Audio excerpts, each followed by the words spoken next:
And good evening, everybody, on this amazing Tuesday. Thank you so much for being with us. Nearly made it into blue. What an amazing day to be alive. Wow.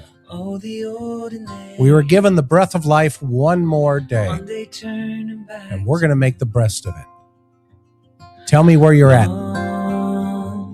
It's good to see each and every one of you. We've got amazing guests tonight.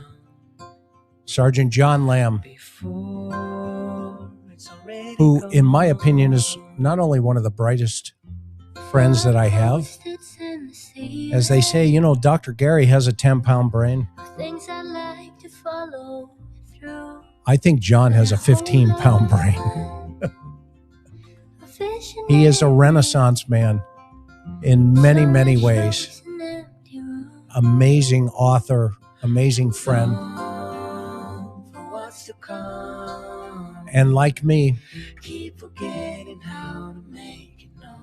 tells it the way it is.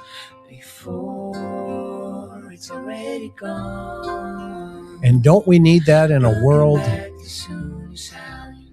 where so many voices, so many colors, so much confusion? We need straight talk, honest talk. We need a variance of opinions without hating each other. It's okay. We're going to be okay.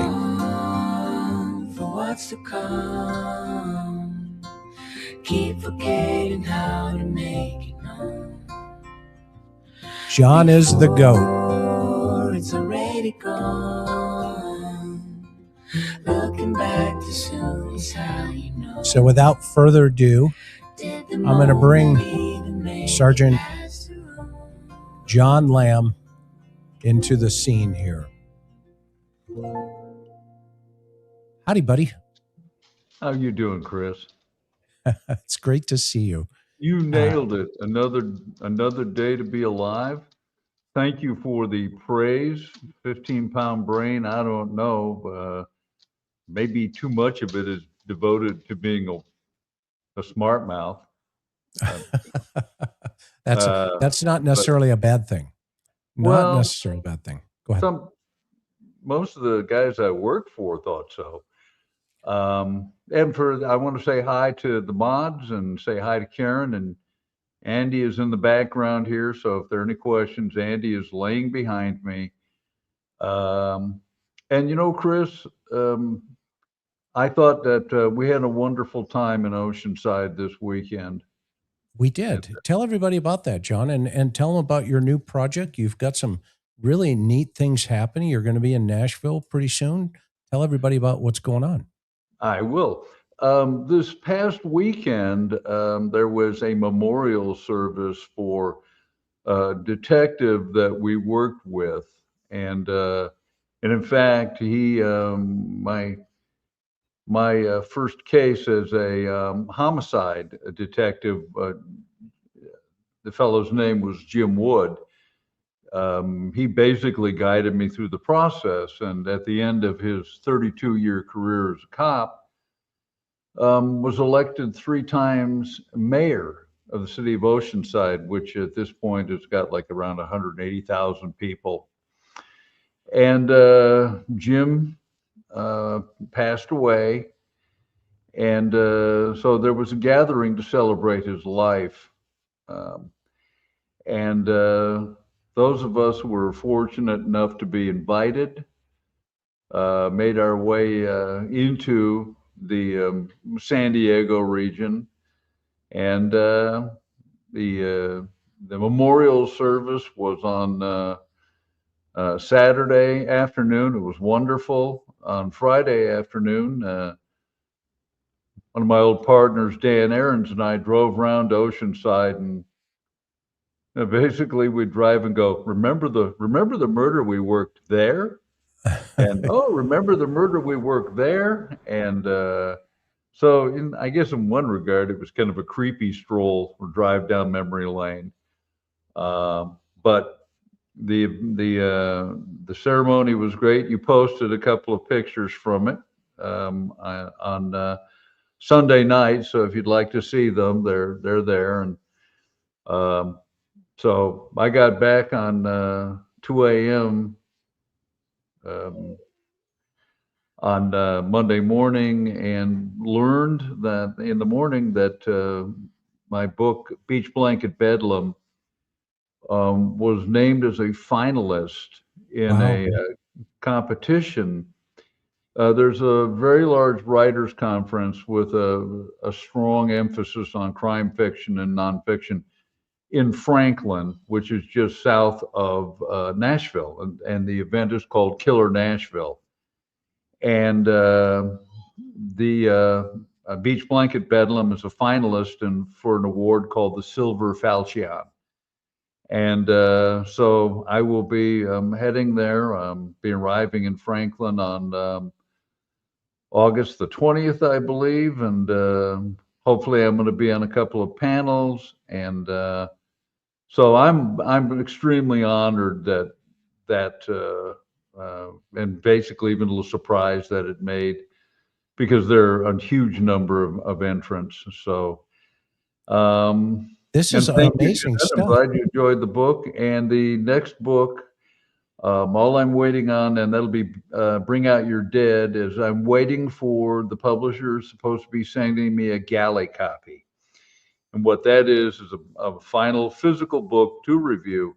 And once I say, once I give the thumbs up, then that book will go to print. I'll let everybody know that it'll be available. So, can folks, are they going to get a chance to maybe come over and meet you and hang out for a little bit?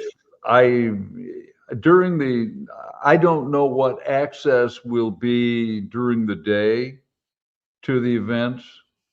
I was lucky. I got the last hotel room in the Embassy Suites, and it's off of Cool Springs Road.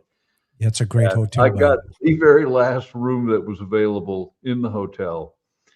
And so as far as access, when the events are going on, I'm certain, you're going to have to wear a name badge or something. If it's like any of the previous writers' conferences I've been to. But come the evening, I will be out I'll probably be out in front of the hotel smoking my pipe. So, because, you can't smoke it in the hotel. And then, in fact, you can't even smoke it probably near the entrance to the motel. So, yeah. But, so I'm looking forward to that. And well, for those congratulations. What's that? No, congratulations. I just think thank you. Well deserved and fantastic. I'd like to think that somewhere in heaven, my wife is like grinning at me, and if she were here, she'd give me a hug that would dislocate half the vertebrae in my back. So,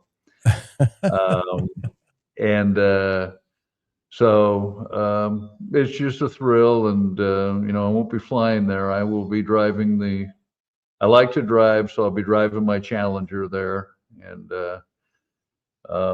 But I'm eager to get onto our topic tonight, and Yeah, thanks for letting me talk about this, Chris. of course, John. And if those of you that have not had a chance to pick up one of John's books, one of 11 books, soon to be 12, coming up. No, it's going to be 9, going to be 10, and there's a little bit of news with that. There may be something that I'm working on right now. People have contacted me wanting to know how buy an autographed copy of the book. Sure. And I'm in communication with a bookshop. Nothing's been established, but I'm addressing that. Well, you know what we can do is I've got a buddy who owns a restaurant right there in Columbia, which is right down. It's two towns over from Franklin, and maybe you could have a meet and greet down there. I'll when we're done offline here, I'll send you his contact information, and I'm glad. I know he'll help. I know he'd love to help you. He's been a super great friend. I've known him for many, many years. He's in the music industry down there. So, but I'll hit you up with his contact info. That is perfect. That's perfect. Yeah, I remember when you lived in Spring Hill. Yeah, we did. I almost knocked myself unconscious at the Franklin battlefield. Oh, it was, yeah. Well, they used to have they had the Saturn plant down there back in the day, and you'd hear those cannons go off with the reenactments, taking place in the fields down there. But yeah, we love that area. Nashville is absolutely amazing area down there. So it's pretty cool. And Strykermeyer's down there, Tilt from the North County Times, Karen's old editor. He lives right there in Franklin. So wow, who knew? I mean, I know. Everybody there. A guy I went to elementary school with, whose life pretty much paralleled mine. We stopped seeing each other after 8th grade. He lives actually in Columbia, and he's so it's kind of weird. He had a lifetime in cop work, and I did, and we reconnected earlier this year, and it was like, I can't believe our lives were so similar. So awesome. Looking forward to it, and for all the people asking about Andy, he was kenneled with my vet, and he's. Oh yeah, how did he do through that? Well, they had to give him some anti-anxiety medication. When I dropped him off there and we put him in the enclosure, Andy. He looked at me like, I'm putting him in doggy gitmo, and he looked up at me like, I can't believe you're abandoning me. So I picked him up early Monday morning, and he's been pretty much connected to me. You may hear him occasionally whimpering because he's just been doing that a lot. You know who else lives in Southern Tennessee is John Laser. Oh, yeah. Hoser. Yes. So, and good morning, Birmingham, England. You'll notice I didn't use the American pronunciation, call it Birmingham. So, or Rome. I love it. All right. Well, tonight we're going to hit up. I want your reaction on, because this is raw for the audience. I love it when we do this. Tonight we're going to be analyzing the interview of Lance Twiggs from the perspective of two homicide guys. And just for the record, we're not going to be here to diagnose Lance or anything like that. I'm not going to tell you, when somebody's lying because, they look left, touch their face, cross their arms or whatever. We're going to do what investigators do. And that is we're going to listen to the question. We're going to listen to the answers, and then we're going to ask,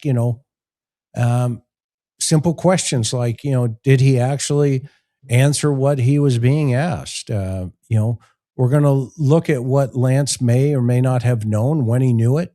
But most importantly, what investigators can independently corroborate based on the statement given in the Charlie Kirk shooting. And now we have to keep in mind and always remember one thing, that this is a controlled interview because it's, taped. They're in two separate buildings. They're not, sitting across from one another. John and I are used to just sitting across from suspects and or witnesses and getting, face-to-face conversations. We also have to remember that there are immunity issues. And so, of course, we have to recognize that immunity was given for this particular interview, April 20th. It was a recorded statement. So we also have to look through the eyes of why did investigators or prosecutors believe that immunity was even necessary to give this statement. So we want to be precise. And again, immunity alone does not establish guilt or deception or anything like that. And we also have to recognize that what we're going to be looking for right off the get-go is relationship baselines, is what we'll call it. How much time did he spend with Tyler Robinson, living together, and became, what brought them to their romantic involvement? And then, of course, that will establish access and opportunity to observe Tyler's normal behavior as well as Lance's normal behavior. So that's where we're gonna go. John, what are your thoughts before we kick off into the interview here? The pairing almost wonder if the fate that brought them together both come from strong religious families, and it's almost as if they were seeking refuge with each other. And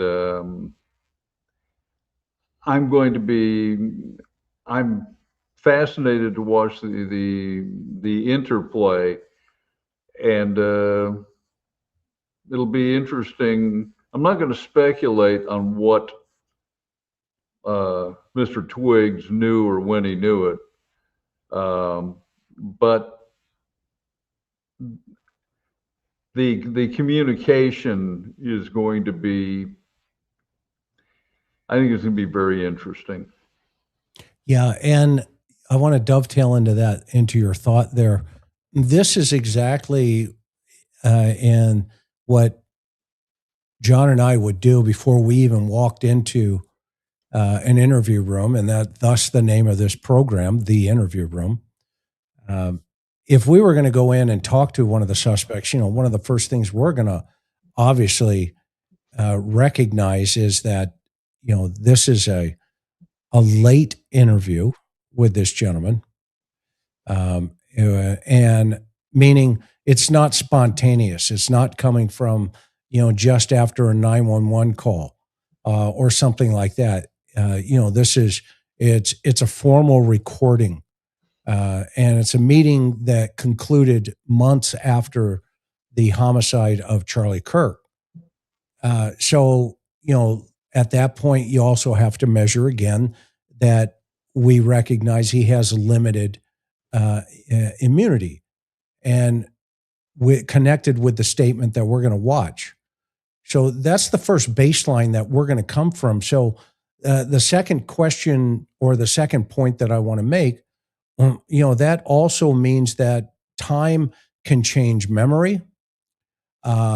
Preparation changes the interview environment, and immunity can change the stakes in this particular interview.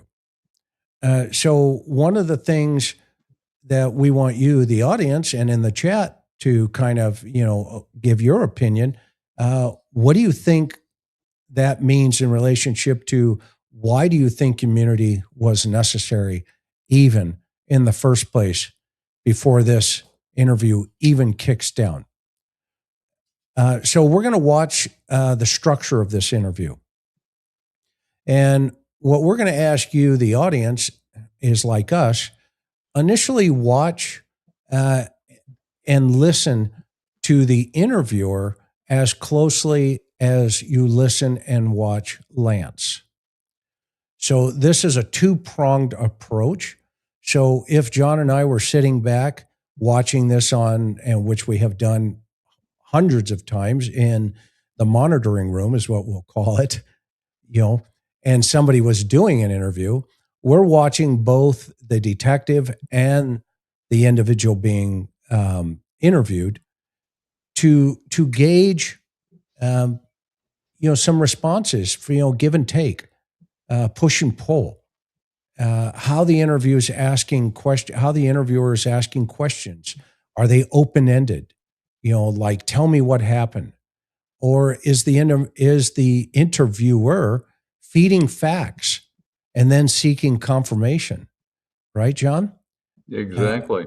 And so we want you to learn like we learn during doing these things. So it becomes relevant because the defense will later argue that the recording was more of the prosecutor's statement than Twiggs's own account, and that foundation already started to set into the concrete long before the trial here. So I want to see if we can pick those times out and those moments out during this interview, and then get your opinion. So with that, let's go. Let me set this up, and we'll get started, and we'll do a stop and start. This meeting is to use your statement here instead of your testimony at a preliminary hearing. Understand that? Mm-hmm. Okay, so in order to do that, I need to place you under oath and also give you an admonition about false statements. Okay. First, you do solemnly swear or affirm that the evidence you shall give in this issue shall be the truth, the whole truth, and nothing but the truth. So help you God. Yes. I also need to notify you that you are notified that statements you are about to make may be presented to a magistrate or a judge in lieu of your sworn testimony at a preliminary examination. Any false statement you make and that you do not believe to be true may subject you to criminal punishment as a Class A misdemeanor. You understand that? Yes. It potentially could be used as for punishment as a higher offense as obstruction of justice. In addition, I just want to make sure that our recording here is clear that you've also been given a federal agreement and a state agreement granting you immunity from prosecution for materials that you discuss now. Do you understand that? Mm-hmm. Okay, interesting catch there. First of all, John, what say you about the initial impression of what we're seeing?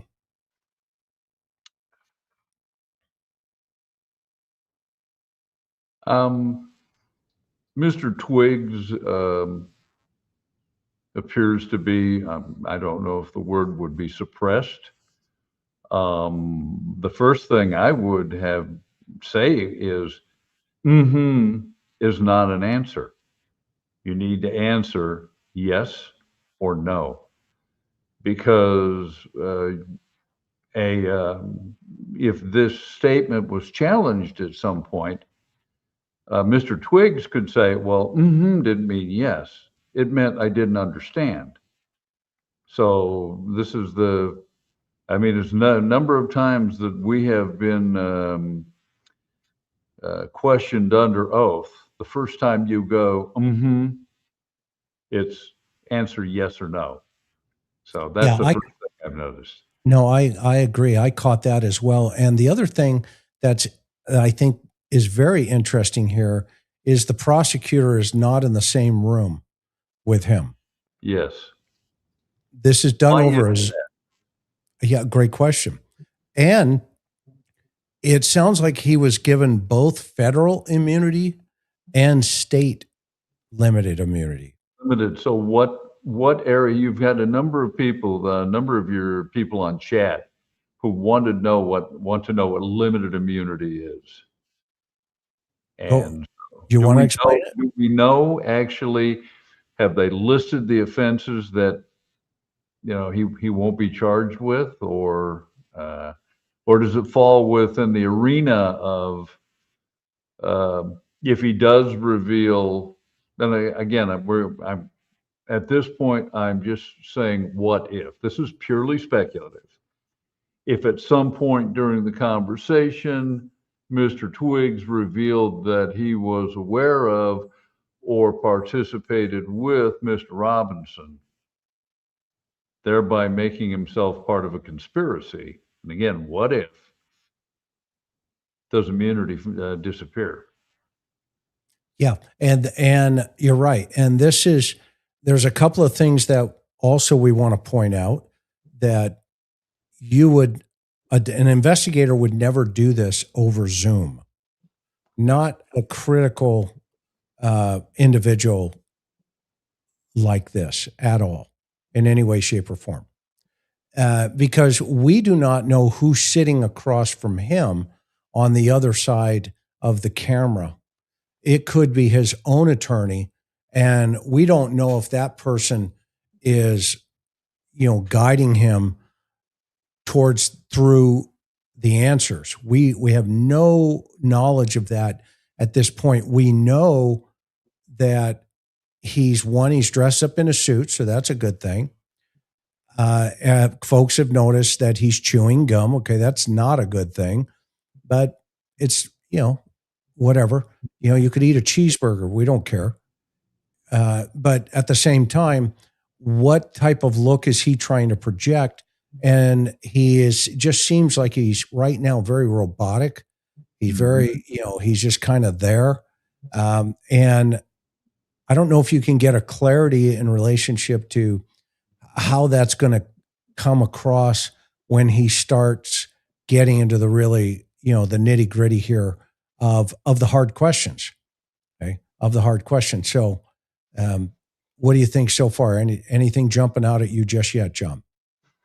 Well, you nailed it with the robotic, and I don't know whether that is, and it's difficult to measure, causes. Is it because this guy is shaking in his space boots? He's terrified and he's attempting to hold it together. Is he under medication? Is he, has he been coached by his attorney? And I mean, you pointed out something. Undoubtedly, his attorney's in the room. Conceivably, someone could hold up above the camera cue cards. And this is where you don't have control over this. You don't have control over this conversation. But yeah, he is seated. You're not seeing a lot in the way of what I would call normal animation. Yeah. And so we're going to hear the difference between an investigator, i.e. a detective asking questions versus a lawyer asking questions. They are totally different. We ask a lot of open-ended questions, and then there's a follow-up with, explain that. What did you mean by that? Help me understand that. There's all kinds of places you can go in that circumstance. But a lawyer's looking for a specific answer.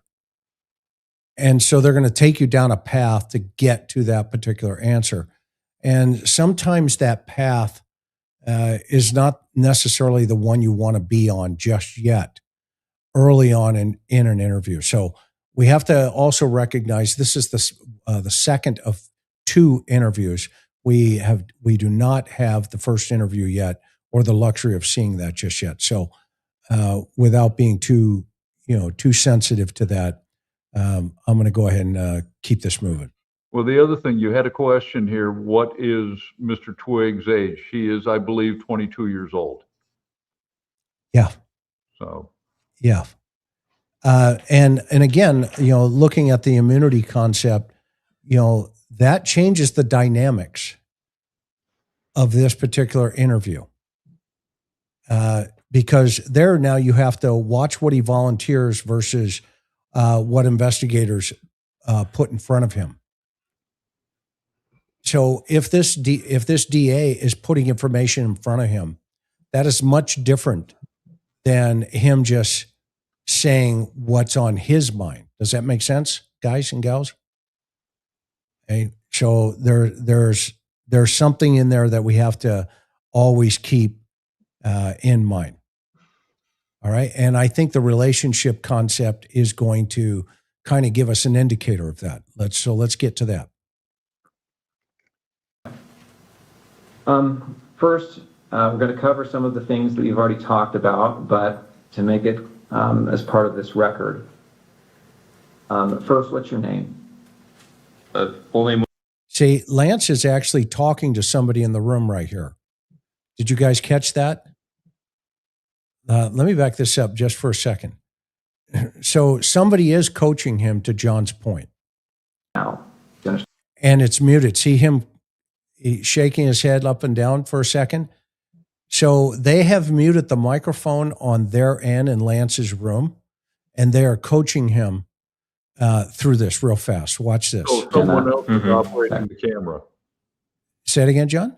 Someone else is operating the camera because his arms appear stationary. Yeah, and watch his head, guys. You'll see him bob his head up and down like he's acknowledging what's being said, and then he responds. You can watch his lips move, but you don't hear his voice. That you've also been given not there a federal agreement and a state agreement granting you immunity from prosecution for materials that you discuss now. Do you understand that? Mm-hmm. Okay.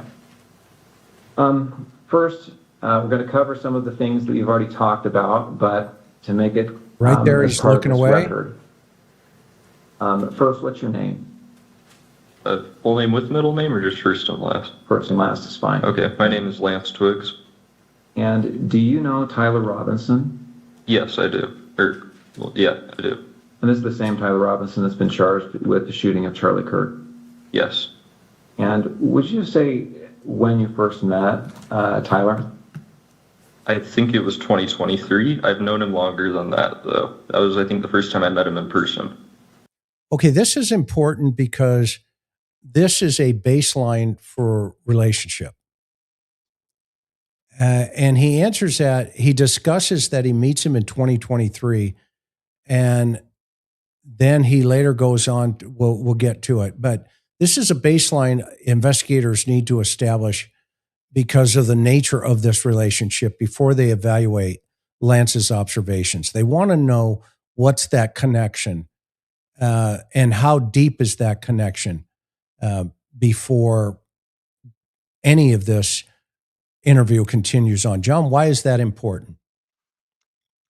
Well, we're going to want to know, he qualified his answer by saying that they met in 2023, but clearly he believes that they were at least aware of each other's existence. And we don't know how many years. That would have been something that I would have asked immediately, which is, okay, you say you met, but your inference is you've known you've been at least aware of each other's existence. You want to back that baseline up as far as you can. Yeah, no, totally agree. Because, what we want, obviously, this is not a casual witness. Lance is not a casual witness. He has a close access to Robinson. He sees his habits. He understands his behaviors. So a lot of this is, very, very important. That's why questions like, well, I think I would have asked, like John's talking about, well, how well did you know Tyler? How often were you two physical together? What was normal behavior for him? Trying to get into the nitty gritty. Did you have any shared hobbies? Tell us about what life was like. Open-ended questions designed to elicit information about their relationship. Exactly. Okay. And will you describe your relationship with Tyler when you first met him anyway? When I first met him, I didn't know him super well. He was just a new roommate, so I knew he knew my friend group, and I knew he liked playing games, but that's about it when we first, when he first moved in. Okay. Before we go on, I realized my mic was muted at the outset. Was yours on, your microphone? They had a tab Okay. open. So. I'm going to repeat those admonitions just to make sure we've got it recorded. Okay, so again, I placed you under oath. Just to make a record, I'm going to do it again. You do solemnly swear that the evidence you shall give in this issue shall be the truth, the whole truth, and nothing but the truth, so help you God. Yes. And again, I'm going to give you the false statement admonition. Sorry, hold on. If they're saying that it's echoing, so I think this one's mic is on. Okay, sorry. Okay, you're not on my mic. That's fine. Okay. Okay, so we should be good. All right. So what I saw there was the DA didn't right as the gate opened was trying to help him, and by reminding him, I'm going to read you that you're under oath one more time, because the answer that he gave was 3 points, right? He was a roommate. He hung out with my friends group, and we were gamers together. And I don't think that was the direction the DA was headed. What do you think, John? No, that was an evasion by providing other information that was technically accurate. Now, I do know that Mr. Twiggs is an avid gamer, and I think his goal is to become a professional gamer. But I don't think that was the primary dynamic in their relationship. At least at some point, gaming may have been important, but it receded as time went by, and he basically dodged the question. Yeah, and I think what the DA was doing here was kind of level setting him pretty quickly, going, look, dude, you're under oath. Okay. I don't just need you to describe what your living situation is. I want you to establish, what's your proximity to this guy? How close, was Lance, i.e. you, emotionally and physically to this guy? What's going on in this side of the dynamic here? So he right from the get-go, to what John just said, he came off like, I don't really want to go there in this interview, which is a control factor for Lance. And of course, he's got his attorneys there, which could, again, play into the dynamic. He's got, immunity somewhat. So he's basically on the down low. He's playing it low. Is that your impression, John? That's my impression.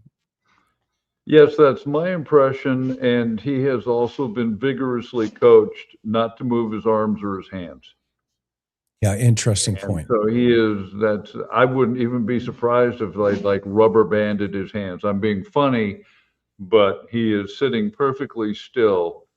And if anybody just watches the way you and I are talking, that's not normal. So he's sitting perfectly still. He has handlers who they worked with him before this was on. Yeah, and the fact that they have him in a tie is really interesting, because later in trial, if he comes looking anything different than this, that will play in front of a jury, and it won't play very well in front of a jury, especially in Utah. They're ultra conservative.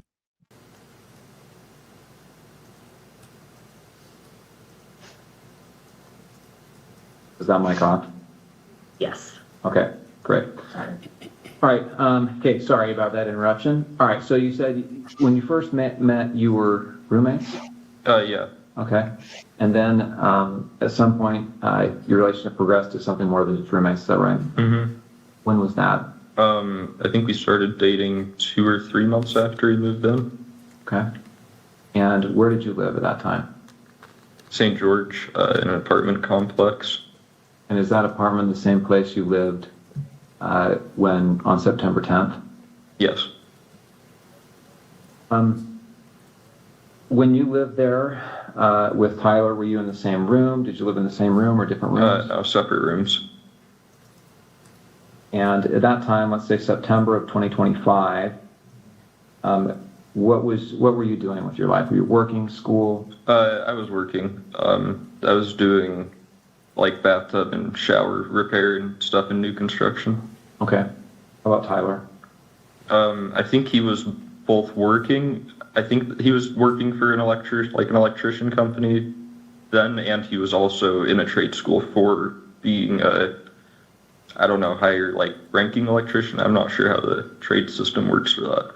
Okay. But yeah, I think he was both. What was his typical work day like? I think he'd leave around 7 generally and get back around 3 to 4. Depending on like where the job was and how long it was for the day. You know, this interview right now for me feels very stiff. It doesn't seem like it's flowed. It's like it's going to flow. And it's very guarded. I get the sense that his legal team, Lance's legal team, has prepped him. They had 2 months to do it for this particular interview. And that, you know, his mannerisms, you know, very stiff, you know, to your point, he's not moving his hands, his head's barely moving, you know, it's almost, again, you know, to use that concept of, you know, robotic in nature. What are your thoughts, John? Well, it occurs to me that the prosecutor slid right past a very important question. He was asking about their living arrangements. I believe it would have been appropriate to have asked a specific question regarding their relationship to each other, because Mr. Twiggs said they were dating. I would have felt it would have been an appropriate, logical question to have him describe what their relationship became from the dating.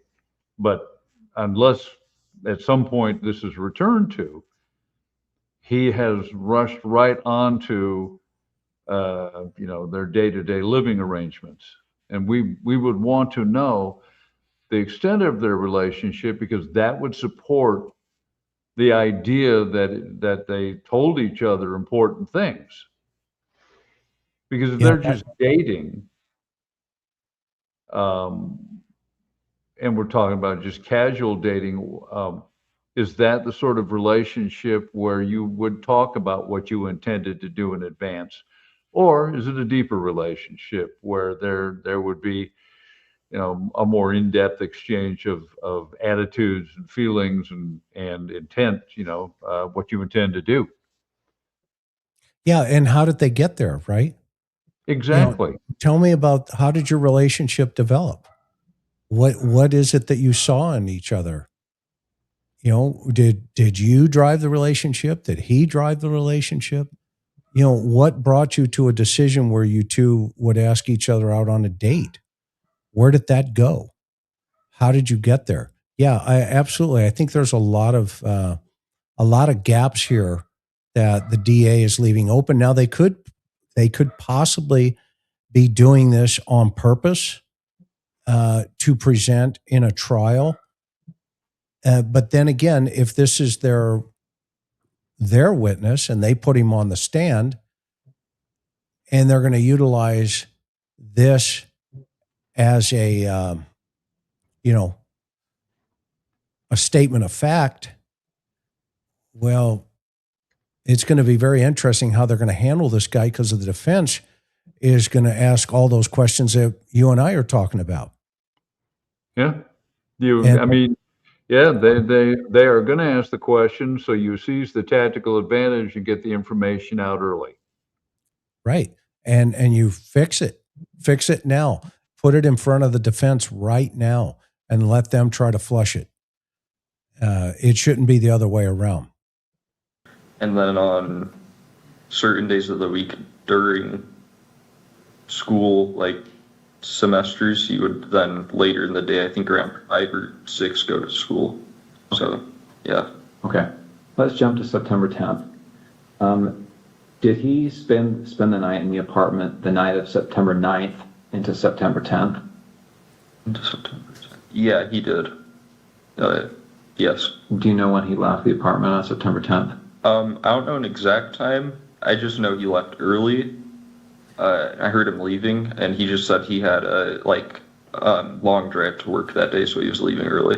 Okay, so early. How did he know he had a long drive to work? And that he had to leave early?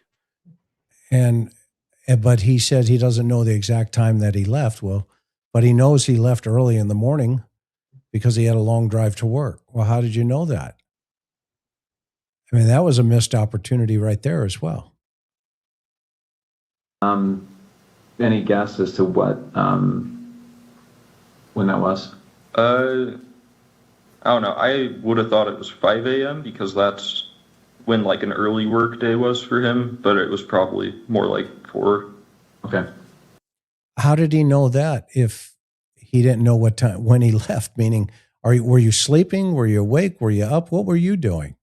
John, what are your thoughts? Was your phone right next to your bed that you wouldn't look? I mean, this is... Yeah. Were you sharing a room together? Were you sleeping together? Was he in his room and you're in your room? What, help me understand these dynamics. Did he talk to you the previous night about a job? Tell me about your conversation the previous night. What time did he go to bed? These are, it just seems so rushed. It feels manufactured. Look, there's a disturbance in both of the rooms, which takes away from the conversation. I'm going to have him spit out his gum just to make sure that... I can do that. You mind? I think you're right in front of your laptop. Oh, here you go. Thank you. His attorney tells him to spit the gum out. Yeah, it should have been the prosecutor that asked him to do that. But his defense attorney, I think that was a wise decision on his part. Yeah, I agree. All right, so what time did you get up on September 10th? Probably like 12 to 1 p.m. You didn't have... So he sleeps through the whole thing. Well, then he gives himself, Chris, some wiggle room because he always used modifiers like probably. It was probably.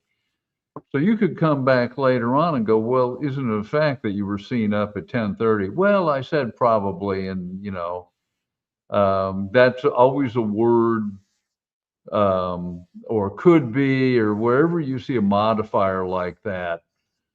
That's somebody allowing themselves wiggle room if more difficult questions come in and timelines are challenged. Good point. To work that day? No. And did you hear from Tyler? Did he call? Why didn't he go to work that day? He's not asking a follow-up. He said, did you go to work that day? No. That's immediately when you jump on that, right, John? Exactly. Why not? Yeah. Why didn't you go to work that day? Text you before then? He went right to the text message. No, he sent that message in the group chat I mentioned, but he didn't message me directly at all that day. Okay. When did you first hear from him on September 10th? It was at 11 o'clock with that automated message. Okay, 11 p.m. Yeah. He said 11 p.m. Yeah.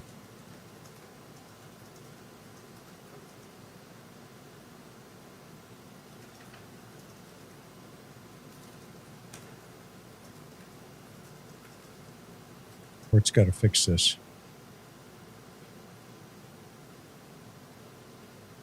What about,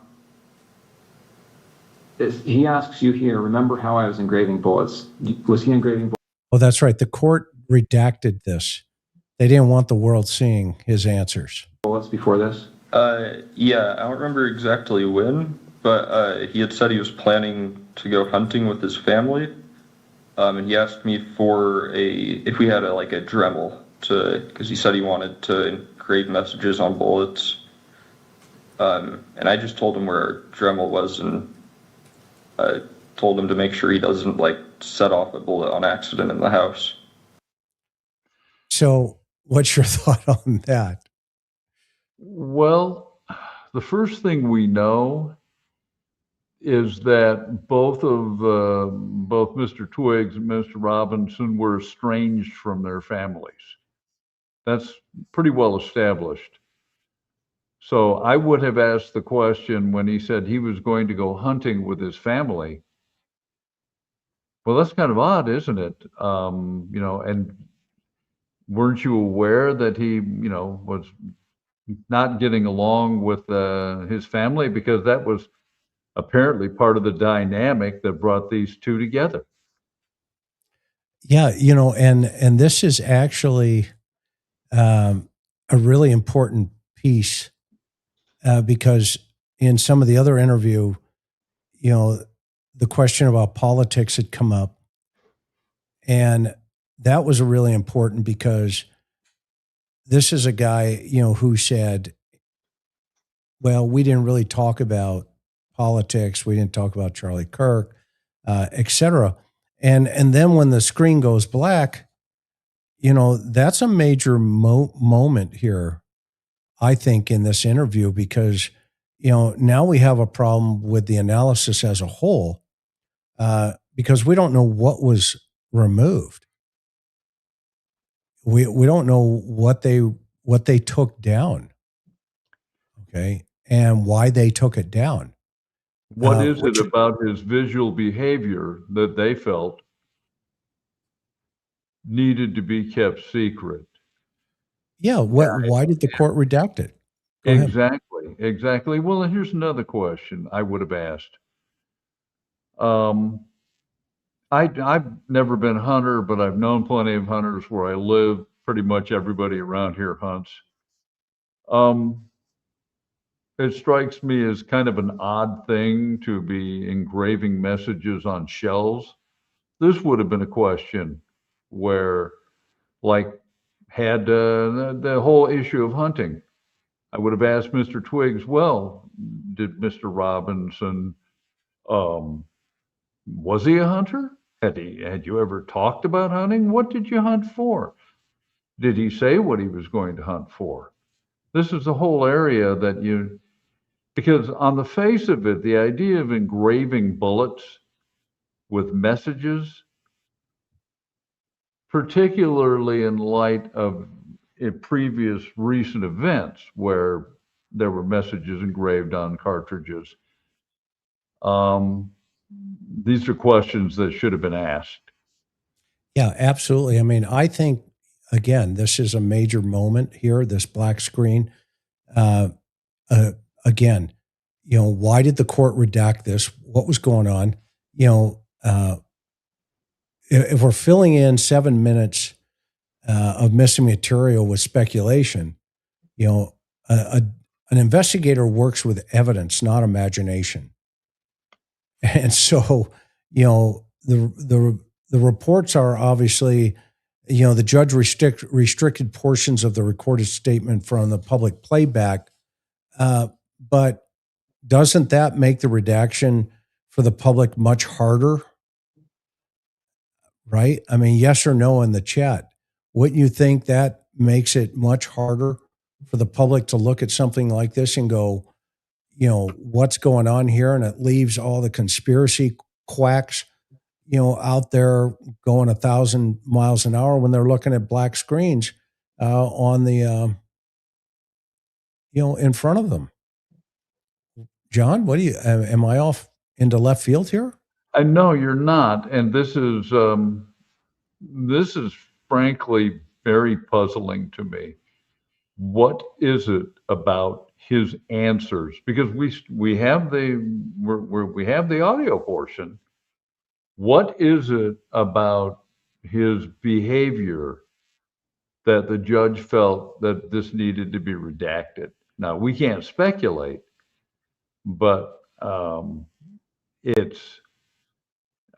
It's an enigma. But it is very important because I don't think I've ever seen. Now, mind you, most of the cases almost all the cases we had didn't involve video technology like this. But this is a pretty pivotal moment, and it's been blacked out. Yeah, and it causes you, the audience, i.e. the jury pool, to now you have to reset not what you were physically seeing, but your ears as well. Because, now you have to reconnect the last answer just before the blackout to the first answer, because now you're missing context. And so how does that work, right? Editing and redaction can destroy questions and the continuity of that. I need the answer before I evaluate the answer. I need the question before I evaluate the answer. Okay, well, he's giving answers, but we don't have the ability to know what the totality of the question was and to watch his body language and all this other stuff, because then it quickly shifts into the engraving discussion. And, to your point, this then raises questions about the idea of engraving bullet before engraving casings become part of the prosecution's evidence. And so this is pre-incident behavior. This is huge. This is huge because now we're getting into premeditation and potentially, corroboration. We don't know if Twiggs was the one who was actually engraving those bullets. I wonder, he has separated himself saying, yeah, the Dremel's in the drawer. You know where to find it. Thoughts, John? Well, I think you've nailed it there, Chris, that there is definitely a separation right on the same order as a launch from Cape Canaveral he asked about the Dremel and it's in the drawer. And we don't know that. I would have asked him, well, did Mr. Robinson have any experience with engraving messages on cartridges? Live cartridges. Live cartridges, which that is an extremely dangerous thing to do, which he alluded to. And great point. Again, it's an odd engagement. The other thing I would have asked him is, well, do you ever go hunting? Do you have any familiarity with weapons? Did you ever go hunting with Mr. Robinson? As you pointed out, Chris, what we need to find out is his behavior in the pre-incident, the pre-incident planning stages of this event. Yeah, I mean, because that's big stuff. Do we know if Lance volunteered this stuff, or is this stuff that was brought up by the previous investigators? We don't even know if Lance was in the room when he was doing these engravings on the bullets. Maybe that's the need for the immunity. Maybe they need him more as a witness than they do as a co-conspirator / accessory after the fact. In California, the penal code section for that is PC 32, where, if somebody had direct knowledge, and they participated with an overt act towards that event, i.e., you're not only just saying, yeah, he did the robbery, but you bought the car, you let him use the car, and when he came back, you split the money. Okay. And in this case, we don't know if those kind of circumstances existed there, but, we definitely know they wanted to know about the engravings and how Lance would have known about the engravings. I mean, thoughts on that one, John? Well, you've actually sparked a question. Why was no question? And again, perhaps the question was asked, was there a firearm in the residence? How many firearms were in the residence? Are you familiar with firearms? Who purchased the ammunition? These are, these issues may come up later, but there just seems to be an attitude on Mr. Twiggs' part of this is like, yeah, he wanted to engrave on bullets. Like that was like an everyday thing. Like he liked Subway for lunch. Oh, and he liked to engrave bullets. There's an element to this that's not normal behavior, yet it's being presented as not being particularly noteworthy. And I guess my other question would be is, did you see what he engraved on the cartridges? Right. Right. Or how did you even know he engraved those cartridges? Yes. How did you, and did you ask him, well, why do you need the Dremel? Well, obviously he had to say, well, I'm going to engrave these cartridges. Well, why are you engraving cartridges? Yeah, to go hunting. Yeah. Well, what are you putting on them? What are you writing? Don't make them discharge with that heat and the vibration of that Dremel. You could ignite that powder in there. And to your point, he even said, yeah, I didn't want the things exploding in the apartment. So there is a lot more going on in this conversation that they're not pulling up here just yet. So let's keep moving. But I didn't really think about it until then. How long before September 10th was this that he asked about the Dremel? I don't remember, because he'd been talking about the hunting/camping trip for a couple months. So he's been talking about hunting/camping trip for a couple of months, but he doesn't remember how long it took or the conversation occurred during, hey, I need to put messages on my hunting rounds, my hunting bullets. Am I missing something? Well, again, we're going to loop back to, it's my understanding, well, they didn't lay sufficient foundation regarding the relationship, unless that's in the completely redacted section. So the question to me would be, and it's my understanding that both men were estranged from their families. To me, I would be asking, well, was there some sort of, was Mr. Robinson reconnecting with his family? Was there a prodigal son moment? Was there, because apparently, they were not in communication, and now suddenly Mr. Robinson's alluding to some sort of camping and hunting trip, and which means you're up close and personal with your family.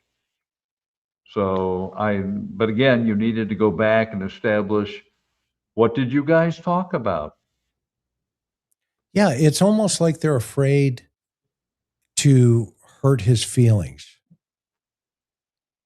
I get the sense that, we're going to have to tiptoe around, all this other craziness, et cetera, et cetera. Let's just get to, some of the highlight, some of the points but they're missing an opportunity to also establish what real knowledge, what firsthand knowledge he has.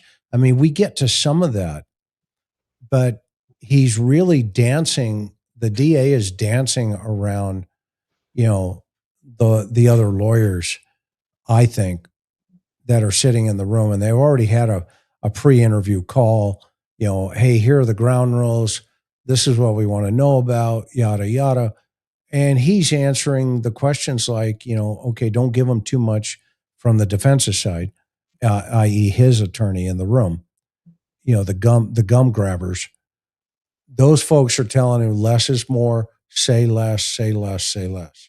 Make them ask you the questions. Don't volunteer the answers. Do you get that sense? I do get that sense, and I think what you said a moment ago was very prescient. There is a sort of waltzing around, or not talking about the elephant in the room. We need to know precisely what the nature of the relationship between Mr. Twiggs and Mr. Robinson was.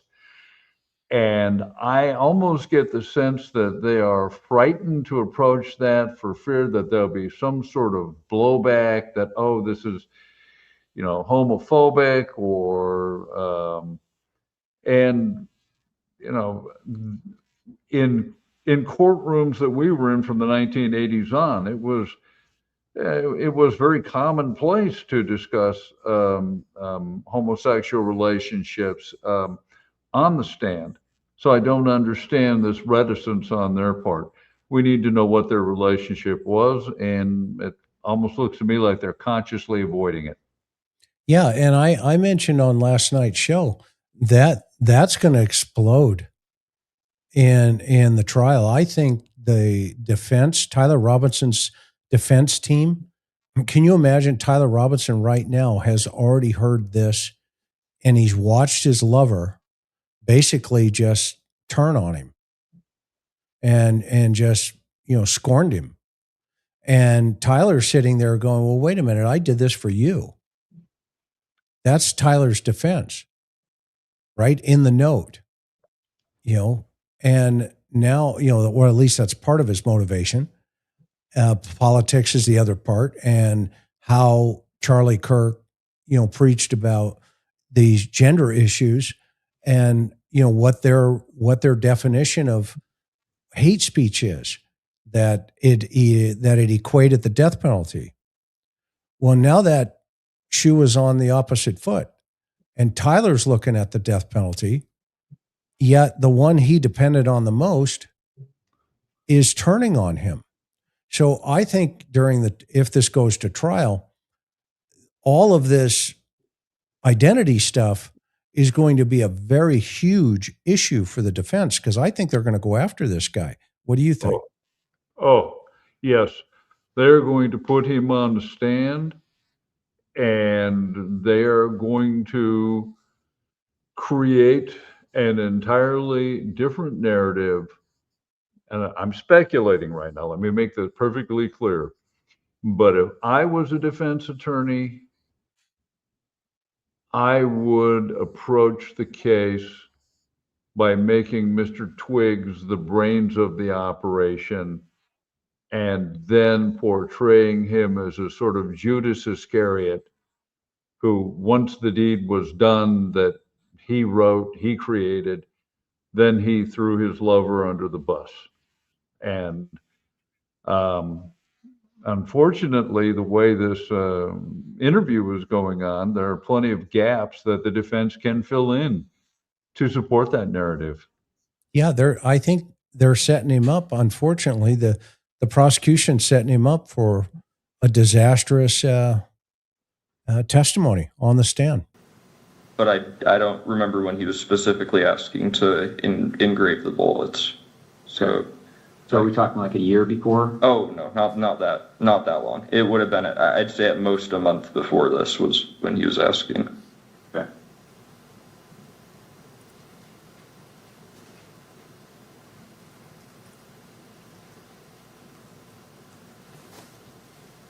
Okay. All right. You talked about the note that he left. I want to bring this up, and I should say that these text messages that we've been looking at here are Bates number 54. Okay, the notes have been titled 16.3 with a note, and this is Bates number 58. Do you recognize that on the screen there? Yeah. Yeah. What do you recognize it as? That was the note under his keyboard that he was referring to in the first text of that chain. Okay, so where did you find this? On his desk underneath his computer keyboard. And I assume you read it. Yeah. And then what did you do with it after you read it? I believe I just put it back down on the desk after I took a picture of it. Okay. And again, the time you read it was probably around 11 o'clock or so on the 10th. Yes. So he's feeding him now. He fed him times and dates to get an answer. And he didn't ask him, well, why did you take a picture? Why did you take a picture of this note? What's going on? What did you think about the note? What was your reaction to what you read? What did you do when you read it? Did you call the police? Did you tell your family? Did you tell Tyler's family? What's all this note stuff about? And then the court wanted to hide it during the prelim. They didn't want to, they had a conniption that 3 seconds of the note was pushed out there, and the defense grabbed on top of that and danced, like a hula girl on the dashboard. Okay? And they just kept on going and going and going. It's like, oh my gosh, we're talking 2 seconds here. Hey, who burnt the note? That's a great point. All of this other stuff. I mean, these are really important pieces of the puzzle that I don't think the DA is doing a good job here in this interview. No, it's clear to me that and again, prosecutors ask different questions, and prosecutors don't have the same level of experience and training that experienced homicide guys do. And it almost impresses me at times as if the prosecutor's working from a list, as if he doesn't have a complete command of all the material. And if that sends a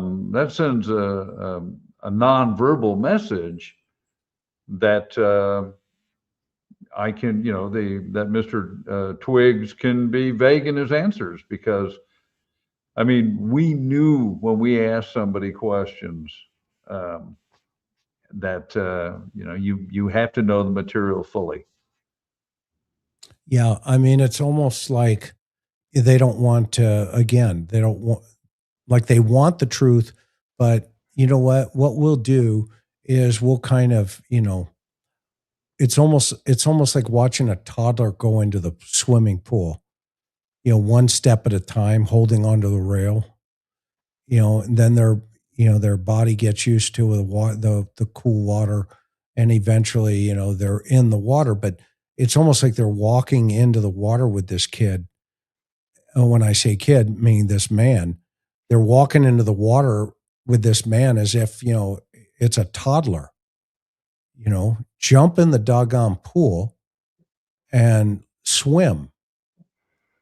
That you got to go, man. You got to get in there. Night of September 10th. Mm-hmm. And he sets him up and gives him the date, the time, and he answers, mm-hmm. Right. And did you ever see that again after you placed it back on his desk? No, I don't think I did. And that was a desk in his bedroom? Yes. And that's a separate bedroom than your bedroom? Yeah. And now I want to go to what's been titled 16.2. And do you recognize this series of messages here?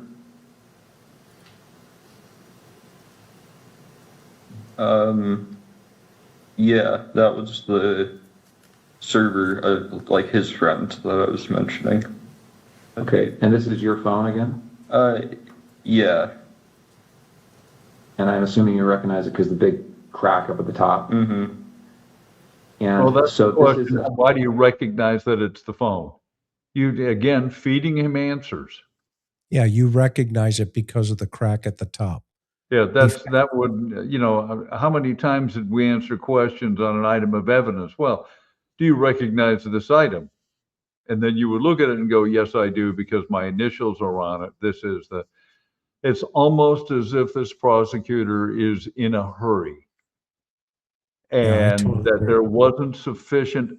When you begin an interview, once you've done it for years, you can do a lot of it almost on autopilot because you have a sense of how to do this.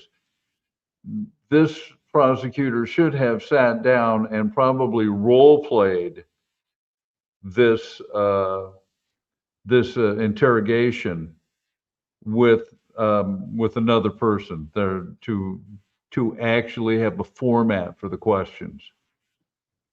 Yeah, I mean, he gave him the date, the time, and the answer, and then he said, "This is your phone," and because you recognize it. Okay, well, that's putting words in the witness's mouth, Your Honor. Objection. The prosecution's testifying. Server, is this Discord? Yeah, this is Discord. And who are members of this server? I don't want names, just generally, who are these people? Members of this is his friend group. They play D&D together every week. Okay.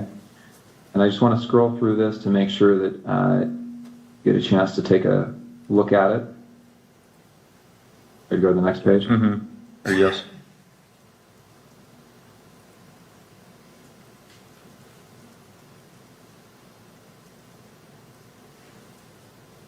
So Tyler Icom, who's that?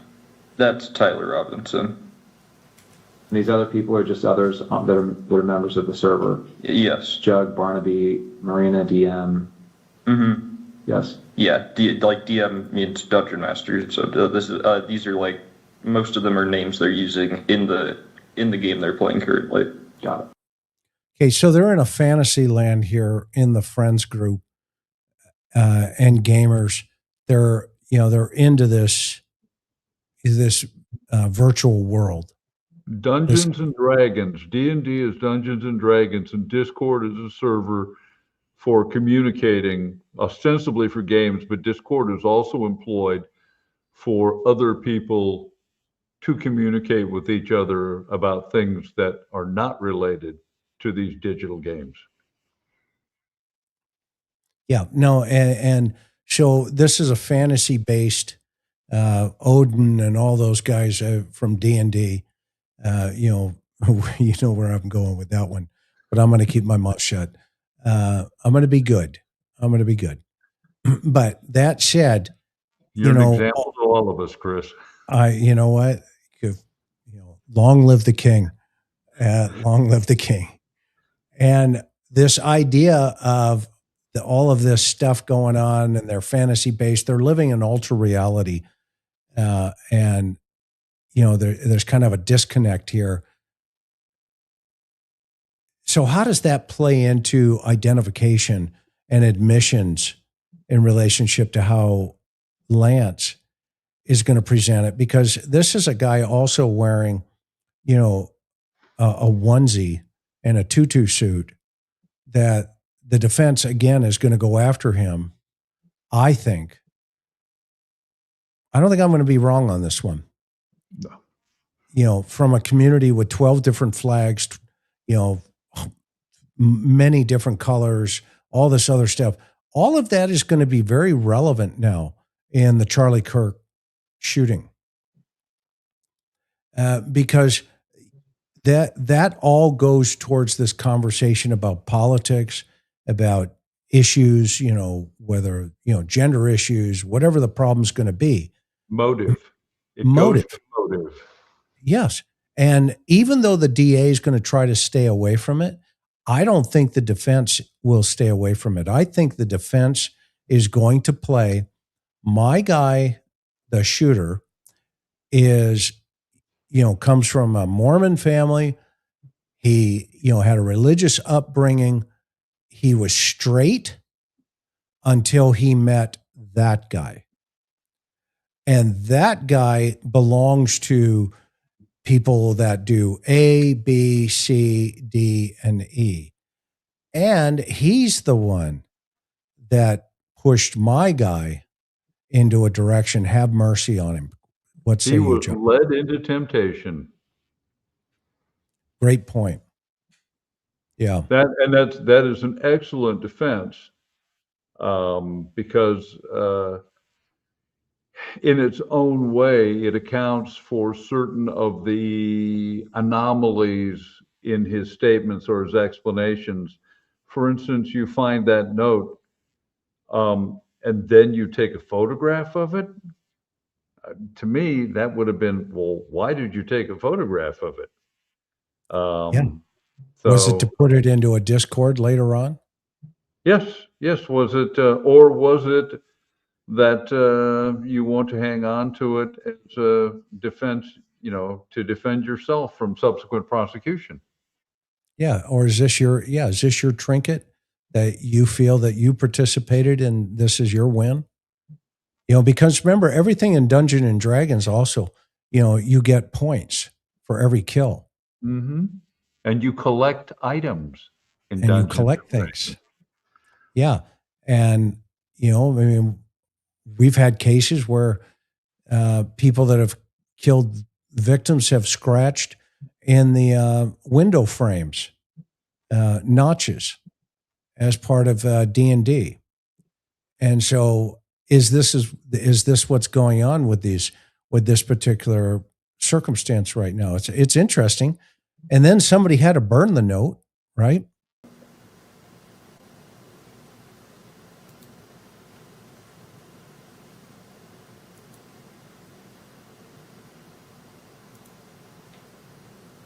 Yeah, it looks like the last text from Tyler, looks like it's 8 p.m. And do you know what day this would have been, 8 p.m. on the 10th or the 11th? I would think that would be the 11th. Because at least I think so, because I don't think on the 10th that he messaged anyone before me at like 11. So. And he turned himself in on the 11th, right? I thought so, yeah. Okay. So we're just going to go through this so that we have a record of the messages.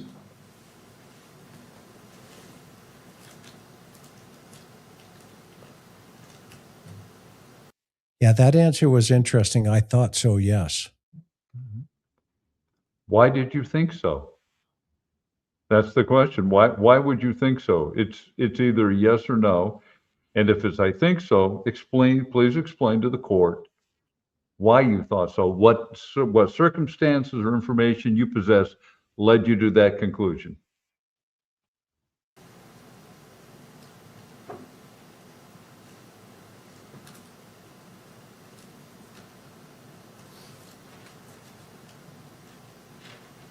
Is that an accurate recording of that thread? To my knowledge, yes. And that was sent, looks like between September 10th and September 12th. Looks like the last day on this is September 12th. Screen? Yes.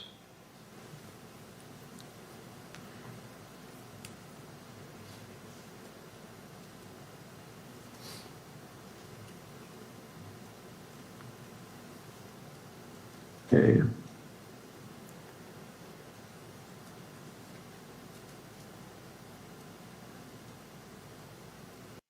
Now, they showed all that to him, but they wouldn't let the public see it. I don't know what's going on with this judge. All right, so again, those messages covered from September 10th to the evening of September 11th. Now, September 11th, what time did you see Tyler on September 11th? Yes. When did you first see him on September 11th? So this is the day after the shooting. Yeah, I saw him when I woke up. Like I said, he was up and around doing a lot of stuff around the house. And then I think I saw him after that message where I said I'll come home and say I'm doing laundry, because I didn't want him going to my parents' house right then when he said there was probably cops outside. So I went. I didn't want him going to my parents' house because there's probably cops outside. He knows. He knows exactly. And notice what is happening right now. They're trying to, the job of this interviewer right now is to lock down this timeline. And because what they want to know now is, what did Lance know, and when did he know it, and how did he know it? That's what's happening here. Yeah, and the question should be, well, why would what information did you possess at the time that led you to believe that cops would be out there? Right. Because, the question for us as investigators is, well, what time did Robinson return? What were you doing, Lance, when he got home? Who did he speak to first? What did he say? What exact words were used? How did all that unfold when he got home, that you would say, hey, don't go out there because the cops could be out there? Exactly, Chris. And with this note, when he showed up, like, when you have questions like, what did the note mean? What did you do? I was watching television. Was that? Yeah, I mean, these are all the questions. If you're people in chat, think about this, that he's left some sort of message that indicates that he's done something, and something big happens 3 hours away. You aren't going to ask him, hey, you aren't going to sit up and wait for him to arrive and go, hey, were you referring to that event over there? These are questions that need to be established, because this demonstrates either a deliberate willful ignorance, or he is not being honest regarding what occurred when Mr. Robinson reappeared in the residence. Yeah, great point. Back home, and it was just him there, and I said bye to him, and then he drove off. So I just went back to my parents' house.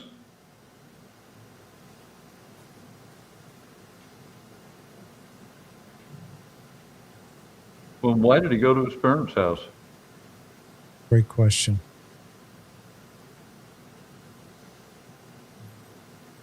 Is it because you were afraid you were going to get a SWAT wake-up call? Trouble in River City. Yeah, exactly.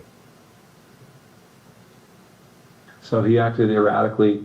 Was he pacing? Was he just sitting down, relaxing? No, he was walking around a lot. Right, and that's within the home. Mm-hmm. See, he fed him. Yeah. He fed him. Was he pacing? And Lance picked right up on it. Says, yeah, he was walking around a lot. All he does is feed right into that one. He's just chumming. He's just throwing, fish guts into the water. And this is sad. Yeah, that was a gimme. And did he talk about what he had done? Didn't go into detail. I just asked him in person. Now listen, he didn't go into details. I just asked him. How about yes or no? Right. That's a yes or no. He shifts the flow of the conversation right back into personal first protection. It was a defensive type of response. What he said was true the night before, and because now at this point, this is the exact allegation of admission. And so Lance knows here, okay, I'm on really, really, really thin ice here, because at this point, he's asked earlier, a couple of minutes ago, what did Robinson know? What did he say? What did he do the night before? And when he says, well, and he starts to talk, well, that's the statement that everybody's going to call a confession when, as this plays through. Everybody's going to gleep onto this and say, okay, but as a homicide investigator, you just don't want to hear, hey, what you did was the night before. Was that true? And he goes, yeah, I did. Yes. No, you want something much more than that. Well, how do you know it's true? How do you know it's true? Well, because he did A, B, C, and D. And he told me A, B, C, and D. Because then you want to follow up with, well, did you watch? Did he tell you he saw the round hit?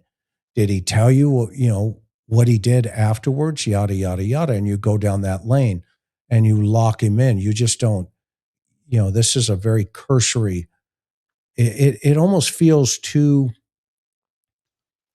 touchy-feely.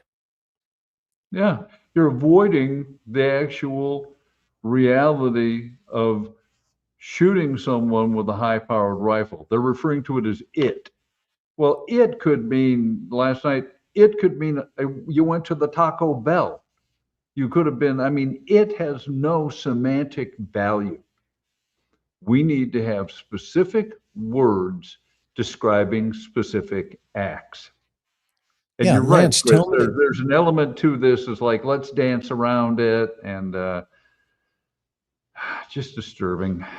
Yeah, no, right. We want specifics, you want to be asking questions like, well, did Tyler say I killed Charlie Kirk?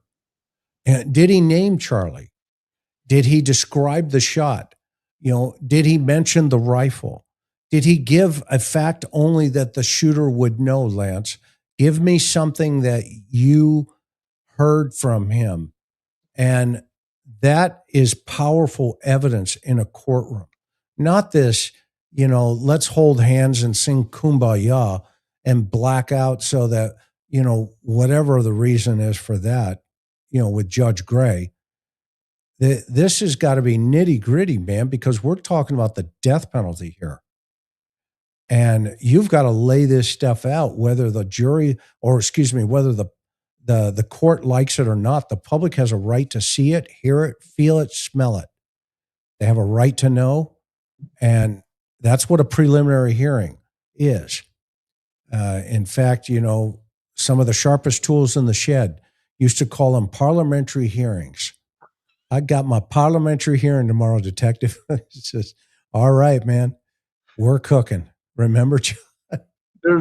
Yes, I do. And also people that said that they'd submit to a polygram. Yeah. Instead of a polygraph. The other question I would ask, that to me, I would ask of Mr. Twiggs, did it occur to you, in light of the fact that there was, that he had been engraving cartridges for the purported camping trip, did you at any point ask Mr. Robinson, hey, were those the bullets you used? To me, that would be a natural question. But, Yeah, and no, and yeah, right. And well, and here's the reason why they should have laid it out here in the preliminary hearing. If the judge was going to give you that much room to run as the prosecution, take it. Jump inside your, speed racer car, put your helmet on and hit the track and go. Put the pedal to the metal. And you don't have to hold back like this in a preliminary hearing. Now, technically, this thing could have been done, in my opinion, a day and a half, because the standard for probable cause is much lower than beyond a reasonable doubt. I agree, Chris. I was stunned it went this long. Oh my gosh. And it's not done, John. It's coming back September 1st for arguments, for oral arguments. Okay. Can you imagine what that day is going to be like? And that's why they should have laid it out. They should have just pushed it, put the pedal to the metal and go for it. Because at this point, by the fact that he's holding back, again, I keep saying this, but I'm not going to be wrong. I'm telling you guys, and we're not going to be wrong. The defense is going to eat him alive, because what they're going to do is they're going to put him up on the stand, okay, and then they're going to play this tape. And they're going to say, well, Mr. Twiggs, why didn't you say that when the prosecutor asked you? And they're just going to go through. Why didn't you tell the prosecutor right then and there you knew that Tyler killed Charlie Kirk? Why didn't you say that? Well, the prosecutor didn't ask. I know, but you knew it. Why didn't you tell him? Yeah, what do you have to hide? And that's where they're going to go, folks. I guarantee it. Because watch how he plays the emotional aspect of, the crying and the regret. Look how he minimizes it. He said it was. He started crying a little bit and said he wishes he hadn't done it. That's it. He cried and he wishes he hadn't done it. Okay? Well, and you know what, Chris? His tense just changed. He's not describing it in past tense. He is now describing it in present tense. I'm not going to speculate what that means, but thus far he pretty much has been referring to the events in past tense. But suddenly he tells us he cried.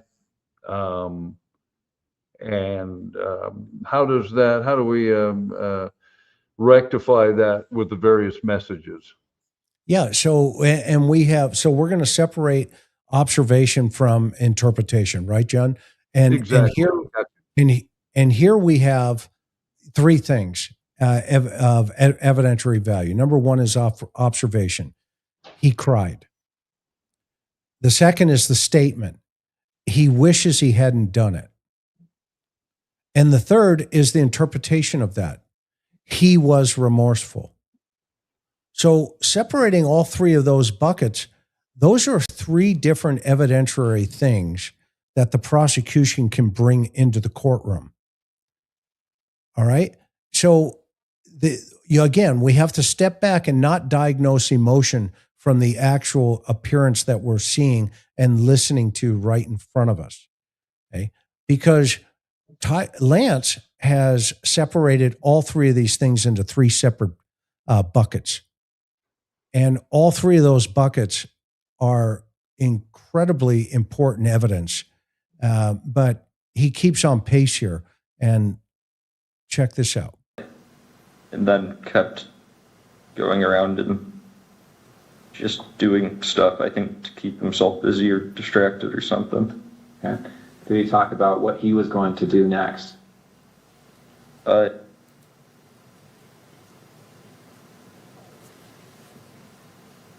We're back to and then eventually said that he would talk to his parents or turn himself over. Okay. So he describes, the pacing aspect of this, right? Walking around, doing things.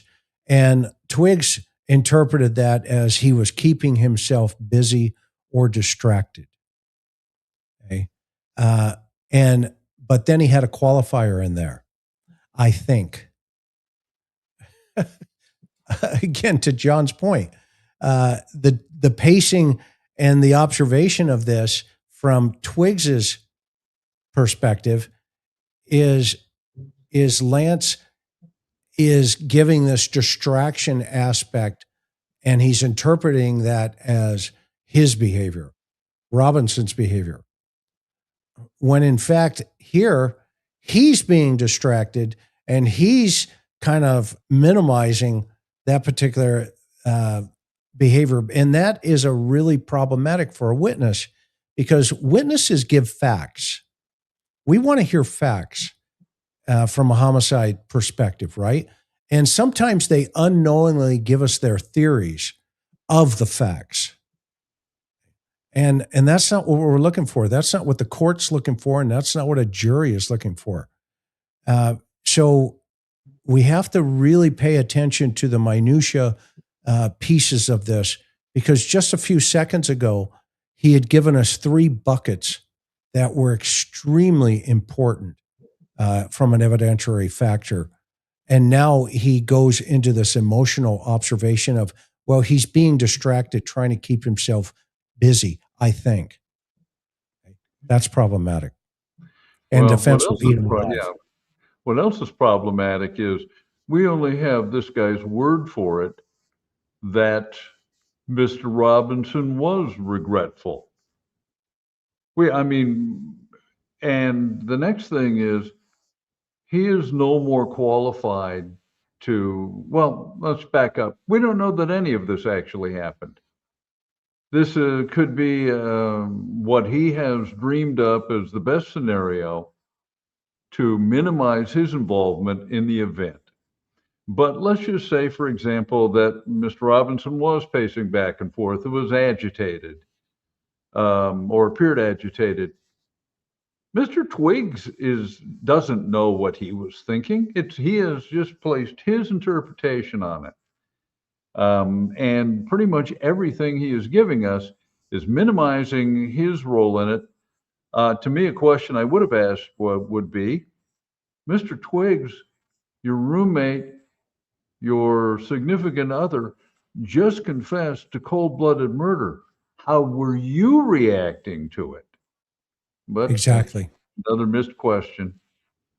Yeah, and that is a great point, because here he's minimizing, right, the fact that he's going over to, turn himself into his parents, and then he lives, and he's trying to get away from it as much as possible. Well, that's when you kind of you want to get to the next question, like John's talking about. Well, what did you do next? Yeah. When did you leave? Who did you call? What devices did you use? Et cetera, et cetera, et cetera. Why did you delete anything, or did you delete anything? What did you delete from your phone? What did you preserve? Why did you take that picture again? When did law enforcement first contact you after you knew what was going on here? Yeah, Chris, this thinking does not require our experience as homicide investigators. I would just say to the people in chat, imagine someone you're very close to, maybe not necessarily a lover, but a close friend, a family member, has just told you that they've murdered someone. What would your reaction be? His reaction apparently is one of, I'm a passive observer. But how many of us, just if we buy his story that he didn't know this was going to happen, are going to react with such a blank expression, like, reacting no more differently than, yeah, I also mowed the lawn today.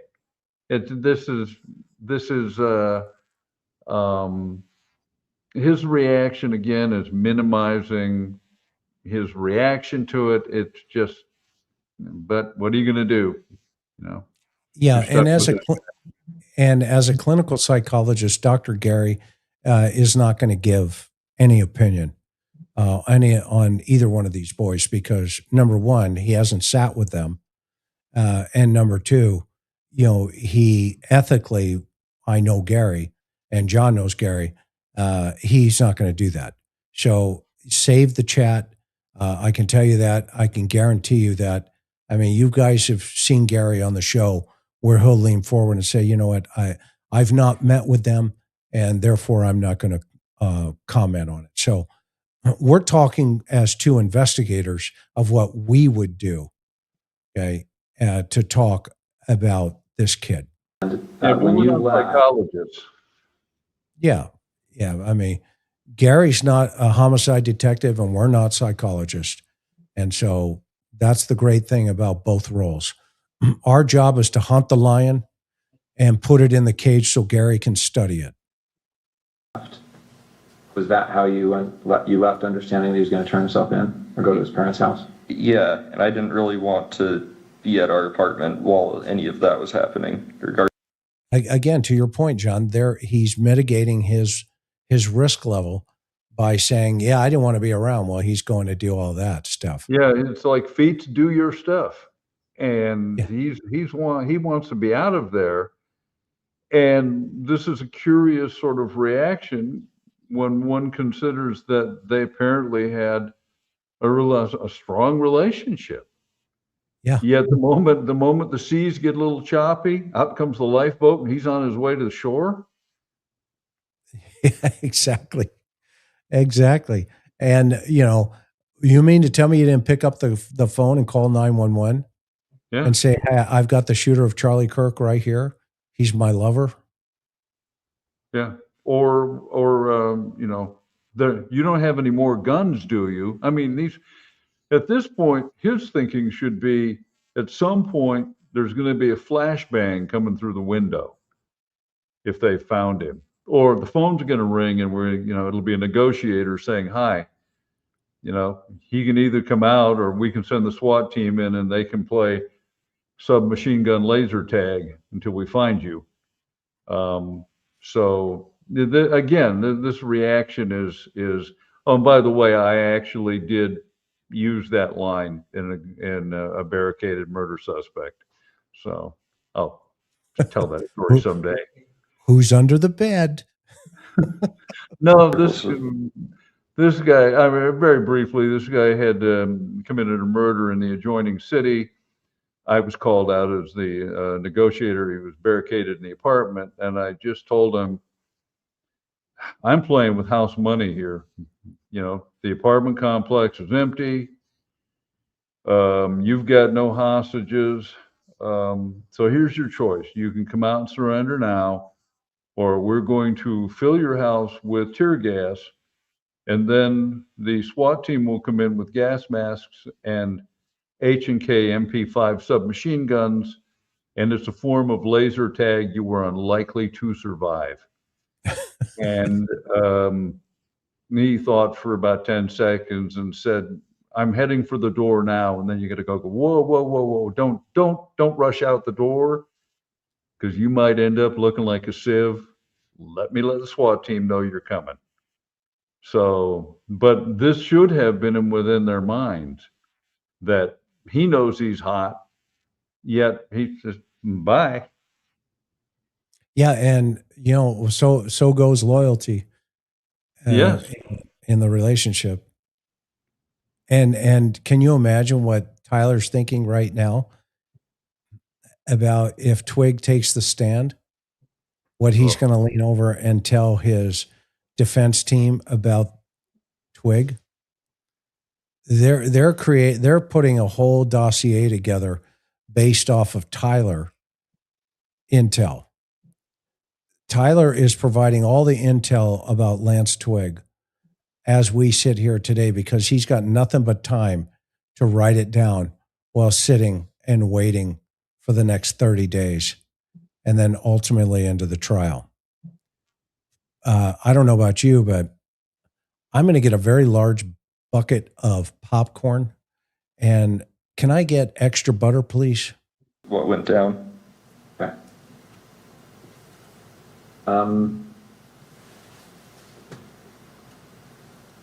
Okay, before he came home, had you seen the press releases, any of the media on this? I'd seen one Instagram link a friend of mine had sent in our group chat, Okay. but I hadn't really looked into it at all.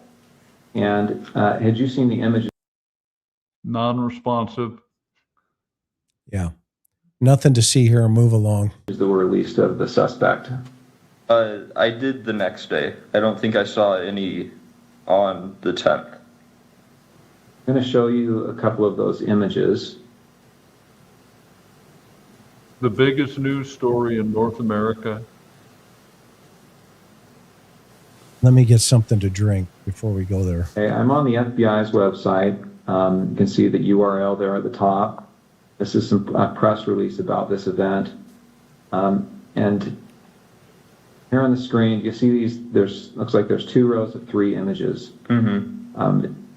Do you recognize the person in these images? I wouldn't say it with 100% certainty just because of camera quality, but that looks like him in terms of the shoes he's wearing, the sunglasses. I don't think I'd specifically seen him wearing that hat, but he was usually wearing a hat, and then jeans. So it definitely, especially the bottom, the last 2, definitely do look like him. Well, that's critical evidence, because that's recognition evidence. And I want to know how did they obtain, the totality of this evidence, right? At some point it will come out. But, when was he first shown these particular pictures? Was it the first interview? And if so, what were the exact words he used then? Because they're going to be used against him in the trial. Because if he's made identification twice, and in this one he's kind of, wishy-washy, a little wiggly here, you want to know that exact words count in this one. Does that look like Tyler? Is that Tyler? Could it be Tyler? Okay, all of that, the last two at the bottom, definitely look like Tyler. Well, then you need to ask him, is that Tyler? Well, he won't use Mr. Twiggs will not use Mr. Robinson's name. He's saying, I think that might be him. And again, great point. that is allowing himself, it's either being done deliberately or some part of his, he's still trying to do what he can to protect his whatever relationship, but he won't say, yes, I'm pretty certain that's Tyler. Yeah, I agree. And I mean, he is definitely dancing here when the music is pretty loud right in front of him. Enough to where the parents see it, the exact same pictures, and go, that's Tyler. And yet the lover, who they've been dating for quite some time, having a relationship, living in the exact same apartment, go, well, kind of, maybe, perhaps, don't dance around it, man. Get to it. Get to it. Oh, they do look like Tyler Robinson. Well, words matter. What does that mean to you, John? Well, he still is not going to say that is Tyler Robinson. And I'm going to hook back briefly to just a very brief observation regarding when you said getting your buttered popcorn. The best way for the defense to defend Mr. Robinson, it's unlikely that the defense of it wasn't me is going to work. So what you do is you split up blame by roping someone else into it. And in this instance, Mr. Twiggs, I think there's a strong likelihood, is going to be portrayed as an active participant and conspirator by the defense. And the prosecution is not doing Mr. Twiggs any favors by the soft shoe. Totally agree. Absolutely agree. And I could see this thing going into, if they put Twiggs on the stand and they start going, the defense starts pounding, or even the prosecution.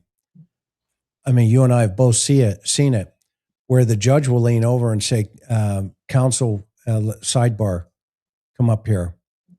And then lean into him and say, look, we're getting into real dangerous territory here with your client or with Mr.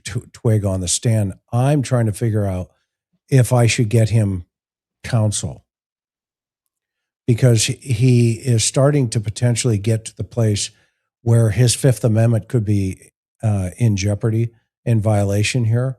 Because if he incriminates himself in any way, shape, or form, even though you have partial immunity here, counselor, is the state prepared to give him complete immunity if he keeps going down this road? I'm worried he's going to say, yeah, I did A, B, C, and D. So I want to prevent that from occurring before it occurs.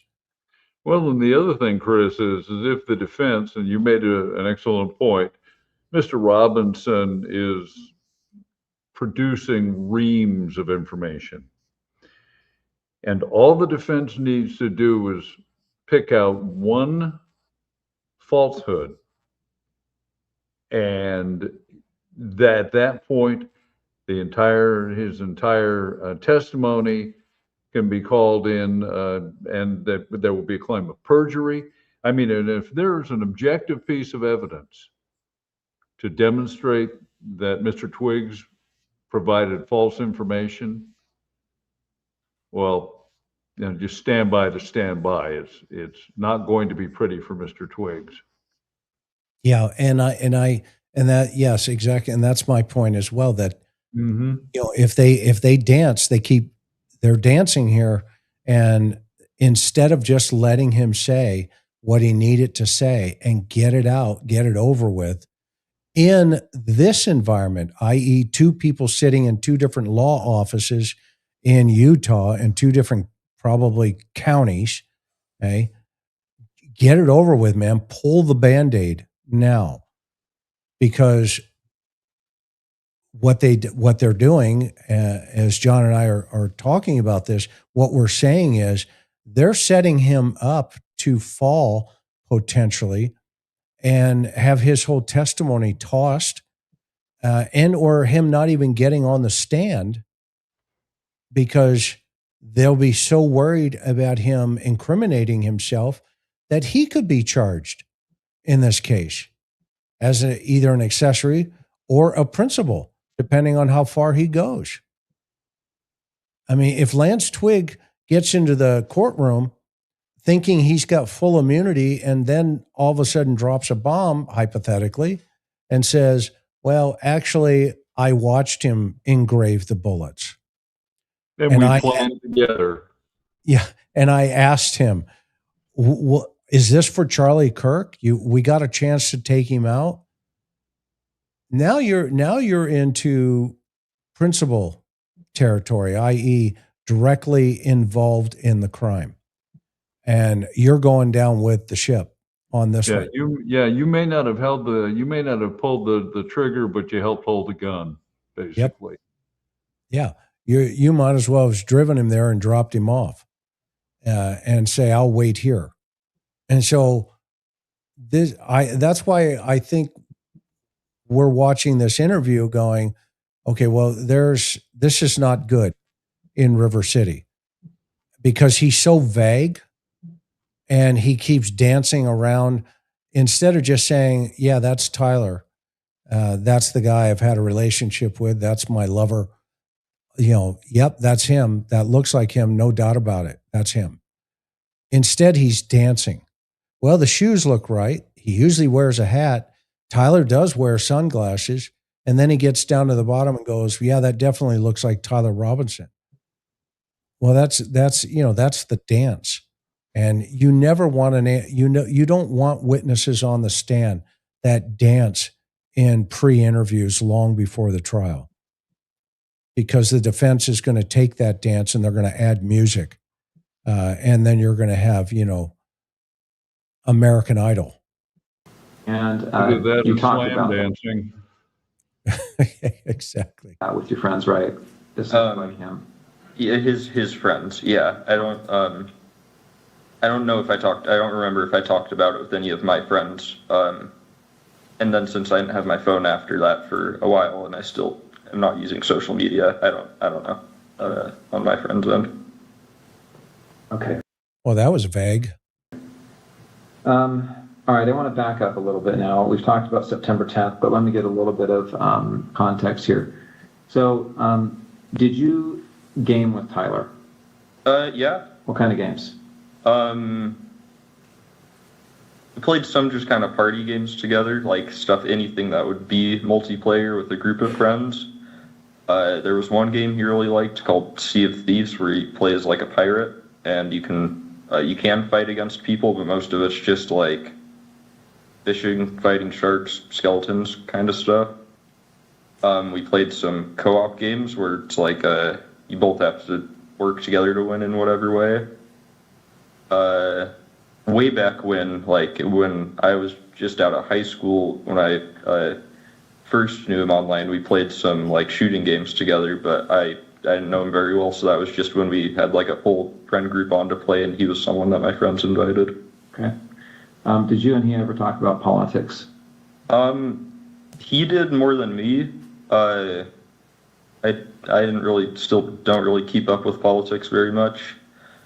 He'd usually talk about stuff he heard on the radio on his drive to work in like their work car, since it sounds like their whole crew went in the same car most of the time. But I wouldn't say super consistently, because it wasn't a topic I really contributed much on.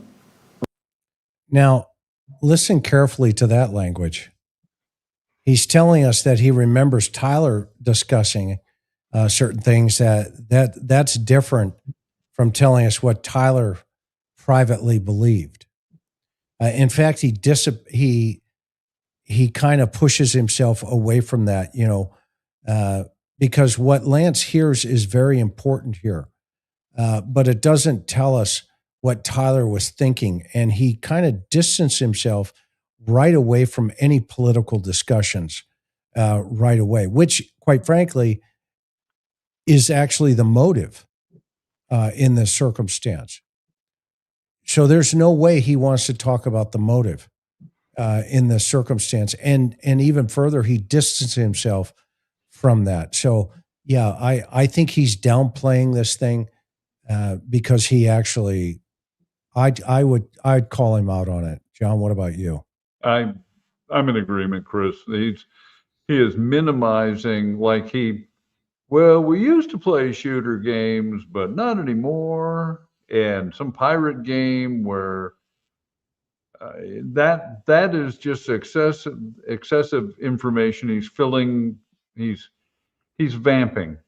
I don't think that the prosecutor wants to know that you fought skeletons and fished on your pirate game. So he's minimizing it. He's trying to leave himself plenty of wiggle room, because if digital history show that he does make political comments or comments that might tend to indicate a motive for the crime, well, he's going to have to explain those, so he can always go, oh yeah, I forgot. Yeah, because the prosecutor or the defense is going to say, let me get this right. Okay. You live with Tyler? Yes, sir. And you never heard him talk about Charlie Kirk or politics?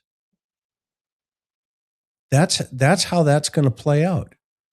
And just think of Novak having this kid sitting up there, this man sitting up there, and him minimizing, well, we lived with each other, but consistently, I've never ever heard him say the name Charlie Kirk. Seriously, what time's the Easter Bunny show up? If right, aren't you supposed to be dressed as the Easter Bunny right now? Because that kind of throws away the motive concept here, and it creates an investigative question for the defense and for the for the jury, because then they're going to say, well, wait a minute, why isn't he just saying the truth to corroborate what just happened? What's going on here? Is he involved? And it turns it back towards Twiggs. It's just crazy. And it opens the door for all the other, wackadoodles out there that are still convinced that Charlie Robinson, with his DNA and all the evidence that they have, isn't the guy. Or, Tyler Robinson. He has at no point expressed or said that he was surprised by this. Now, if there was no conversation of politics or Charlie Kirk, wouldn't you be surprised? Hey, I just went out and shot Charlie Kirk at a rally. I think I'd be surprised if there hadn't been any preliminary conversations about him. Why him? He's leaving an awful lot of the slate blank so that he can move back tactically to try and cover himself. But this is going to be like one of those Ginzu knife commercials when he gets on the stand. Yeah, it slices, it dices, it chops. $29.95. I want that now. And by the way, he can't be medicated in this particular interview, because that would be a violation of, one of the first things you have to ask, and they've probably asked it off camera because of HIPAA. You're not under the influence of any drugs or alcohol or medications at this point. No. Okay, then let's proceed with the interview. Let's go ahead and turn the tape on, and we're going to record this. Because if he's stoned, then you can't use the statement. Okay? So take that off the plate in any way, shape, or form during this conversation. Now, you have to take it face value. If he says, no, I'm not under the influence of any drugs or alcohol or anything like that, if you're not in the same room with him, then you have to put that onto the professionalism and of the attorneys in the room. The ethics. The attorneys are court officers, so you got to rely on their ethics. Yeah, and because if this guy's as high as a kite, then the first thing you're going to do from the prosecution is, let's get him off the roof here. And once he's come down and everything's cool, let's set another date until he's stops flying. What about Charlie Kirk? Did you ever talk about Charlie Kirk? I personally had never heard him talk about Charlie Kirk before specifically. I personally have never heard him talk about Charlie Kirk before specifically. Okay. Yeah, plenty of wiggle room there. So if he didn't use Charlie's name, but talked about him. And isn't that interesting? The first thing Tyler does is writes him a note and identifies within the first paragraph of the note, I had an opportunity to take out Charlie Kirk. Yet in this interview, he's like, no, we never talked about Charlie Kirk, and I never heard him talk about it. Well, then he should have been looking at that note going, who's Charlie Kirk? Yeah. The inference is that why I'm doing this because we've talked about it. Instead of going, why Charlie Kirk? Right. Specifically.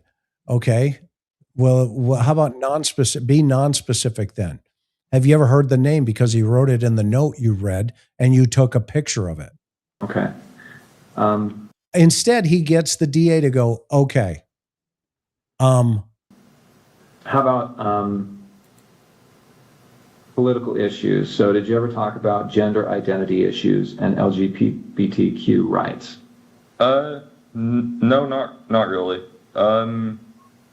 No, not really. I'm just, trans, wearing a bunny suit in all my pictures. Living in Utah. I go by, other names, all this other stuff, etc.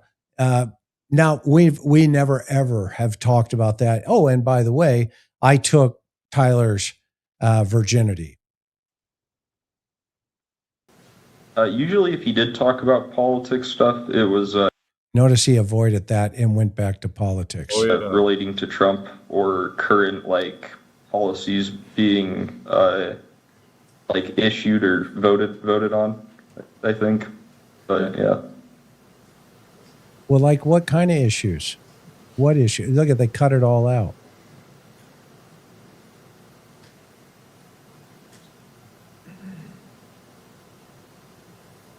Of course they talked about Charlie Kirk while hugging. Man, I'd like to whack that guy one day is what they were. Okay, so before that you have been? For a short time, yes. Okay. Well, And, Chris, both of them were estranged from their families because of life choices they'd made in the area of gender orientation. Correct.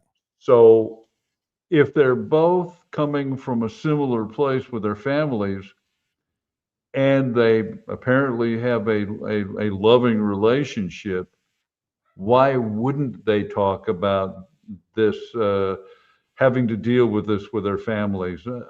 Again, I don't think he's being honest, and the reality is this young man is going to pay for his mendacity if this gets to trial. Yeah, I agree with you, John, 1,000%. And you're going by Luna at some point. To some people, yeah, but not as an overall thing.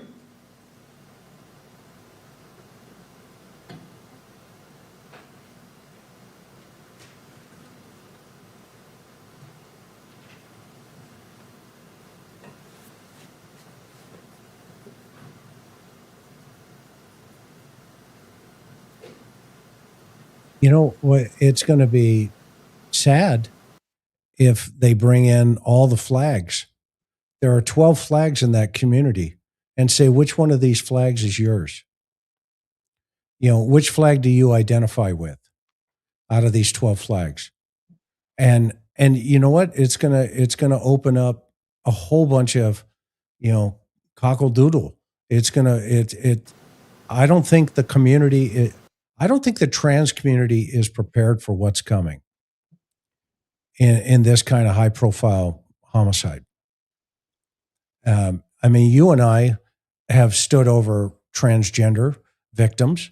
I mean, the Wally Johnsons, right, John? I mean, we could go for. And by the way, if anybody wants to know where I stand on that, you can just look up my name actually in how the trans community viewed me as a homicide investigator, investigating a trans homicide.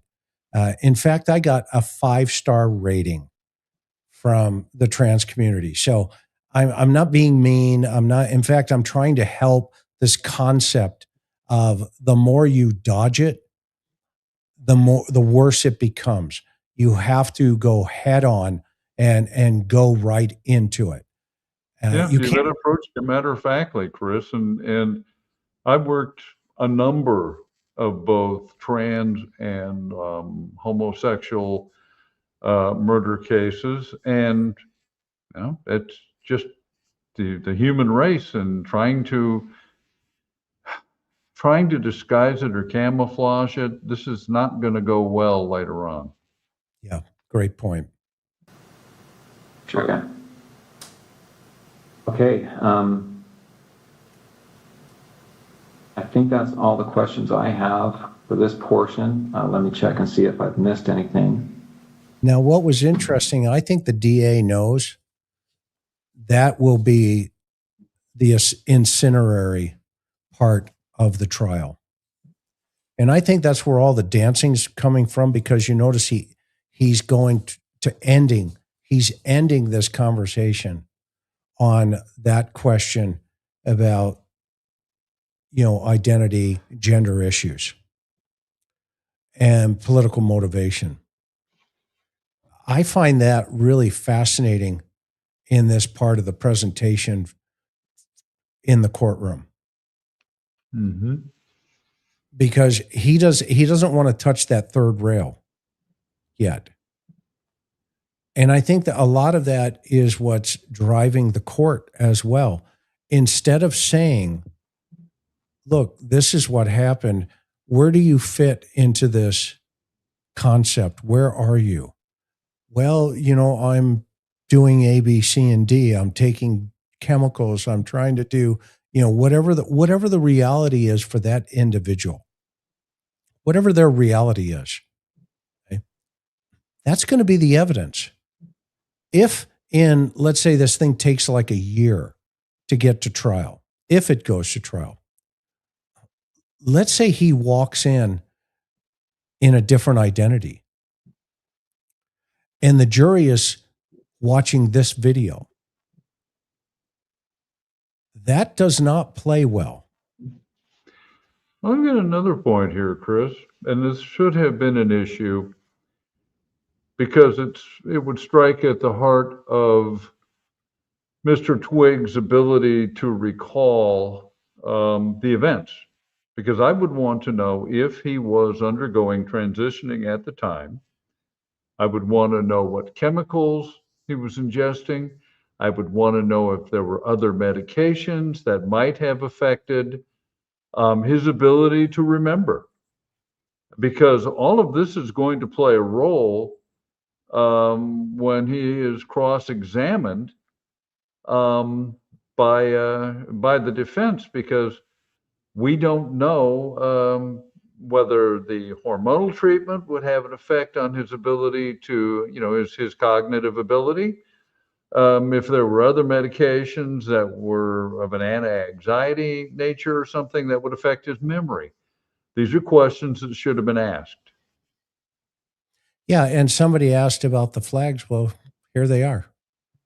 You take a look at it and you tell me how a jury would respond to those flags that I just showed you. They're all online. Anybody can go look at them. It's got nothing to do with me. That's the point. The ignorance is what's going to drive this case into a really problematic conversation for a jury. And you can put a furry suit on, you can run around and you can go, well, it doesn't exist because we live in an alter ego and an alternate universe. But in reality, there's an identity with each one of those flags. And it's the prosecution's job and the defense's job to identify which one of those flags fits that witness that they're going to cross-examine. Because they want to know and make sure they get it right. They get it right. Because each one of those flags stand for something different. And if you can't in an interview say, well, we didn't really talk about the issues, well, then you just open the door for the defense to say, well, let's talk about the issues. Let's talk about it. In fact, wasn't the first one of the question that the guy at the microphone says, what do you feel and how do you think about the transgender movement? And boom, the shot goes off. That was the last question Charlie Kirk was ever asked in his life. And you can bet that will be the first question the prosecution will have to get over. Because they're going to put that guy at the microphone on the stand.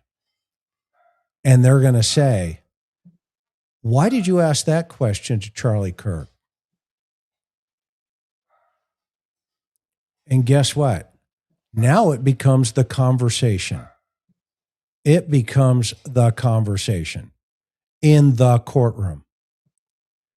And no matter what people think and how they think or whatever, okay, you can get the exploding mics from Mossad and, Benjamin Netanyahu with that kook, Candace Owens out there, okay, that this is a CIA hit and a psych ops and all this other stuff, okay? Well, guess what? No, it comes down to hatred. It comes down to the hatred of Charlie Kirk for having an opinion.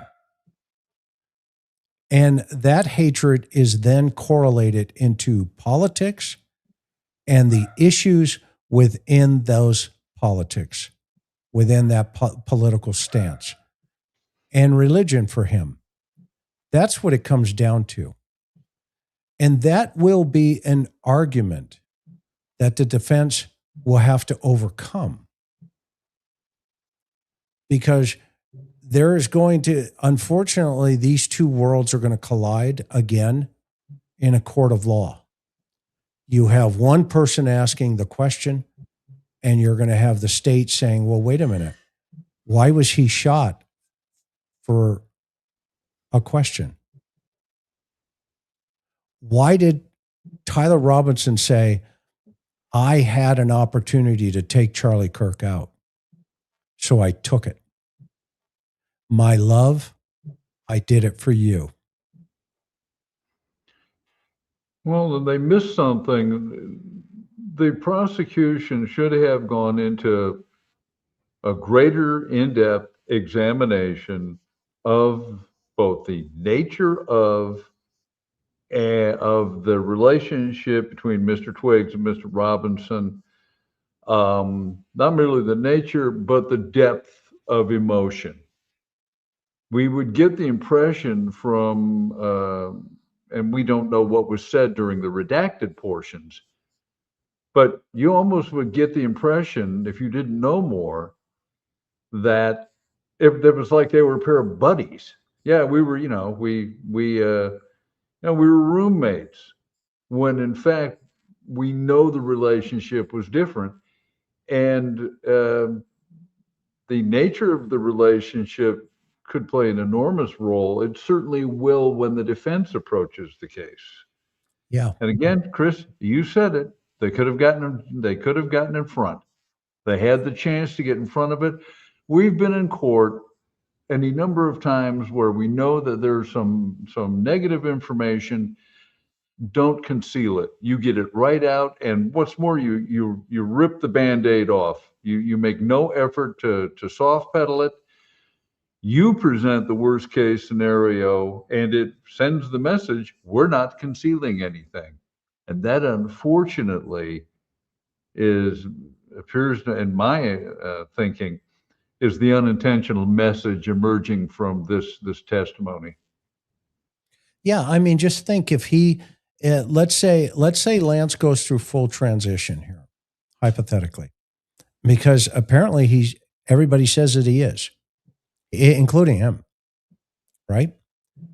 Let's say he goes through full transition, and then the day comes where he has to actually go in person to court, and he walks into the courtroom, and then the defense plays this and says, well, you said you've never ever talked about these issues.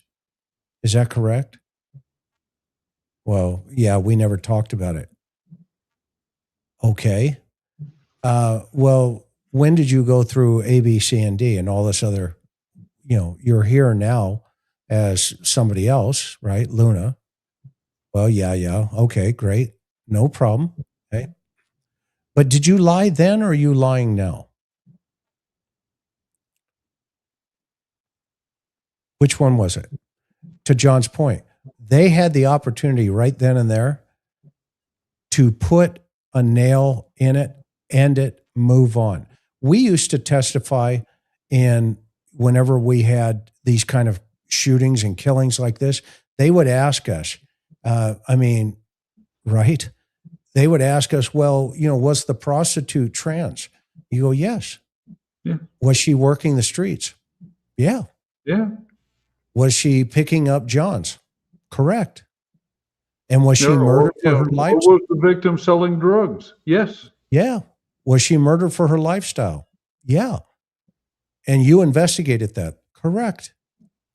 Well, did you agree with it? No, of course not. Why was she being killed for her lifestyle? What's wrong with you, defense? This is crazy. Nobody deserves the death penalty ever. In terms of for the way they think or the way they act or the way this or that, unless it's pure evil. And then, yeah, of course.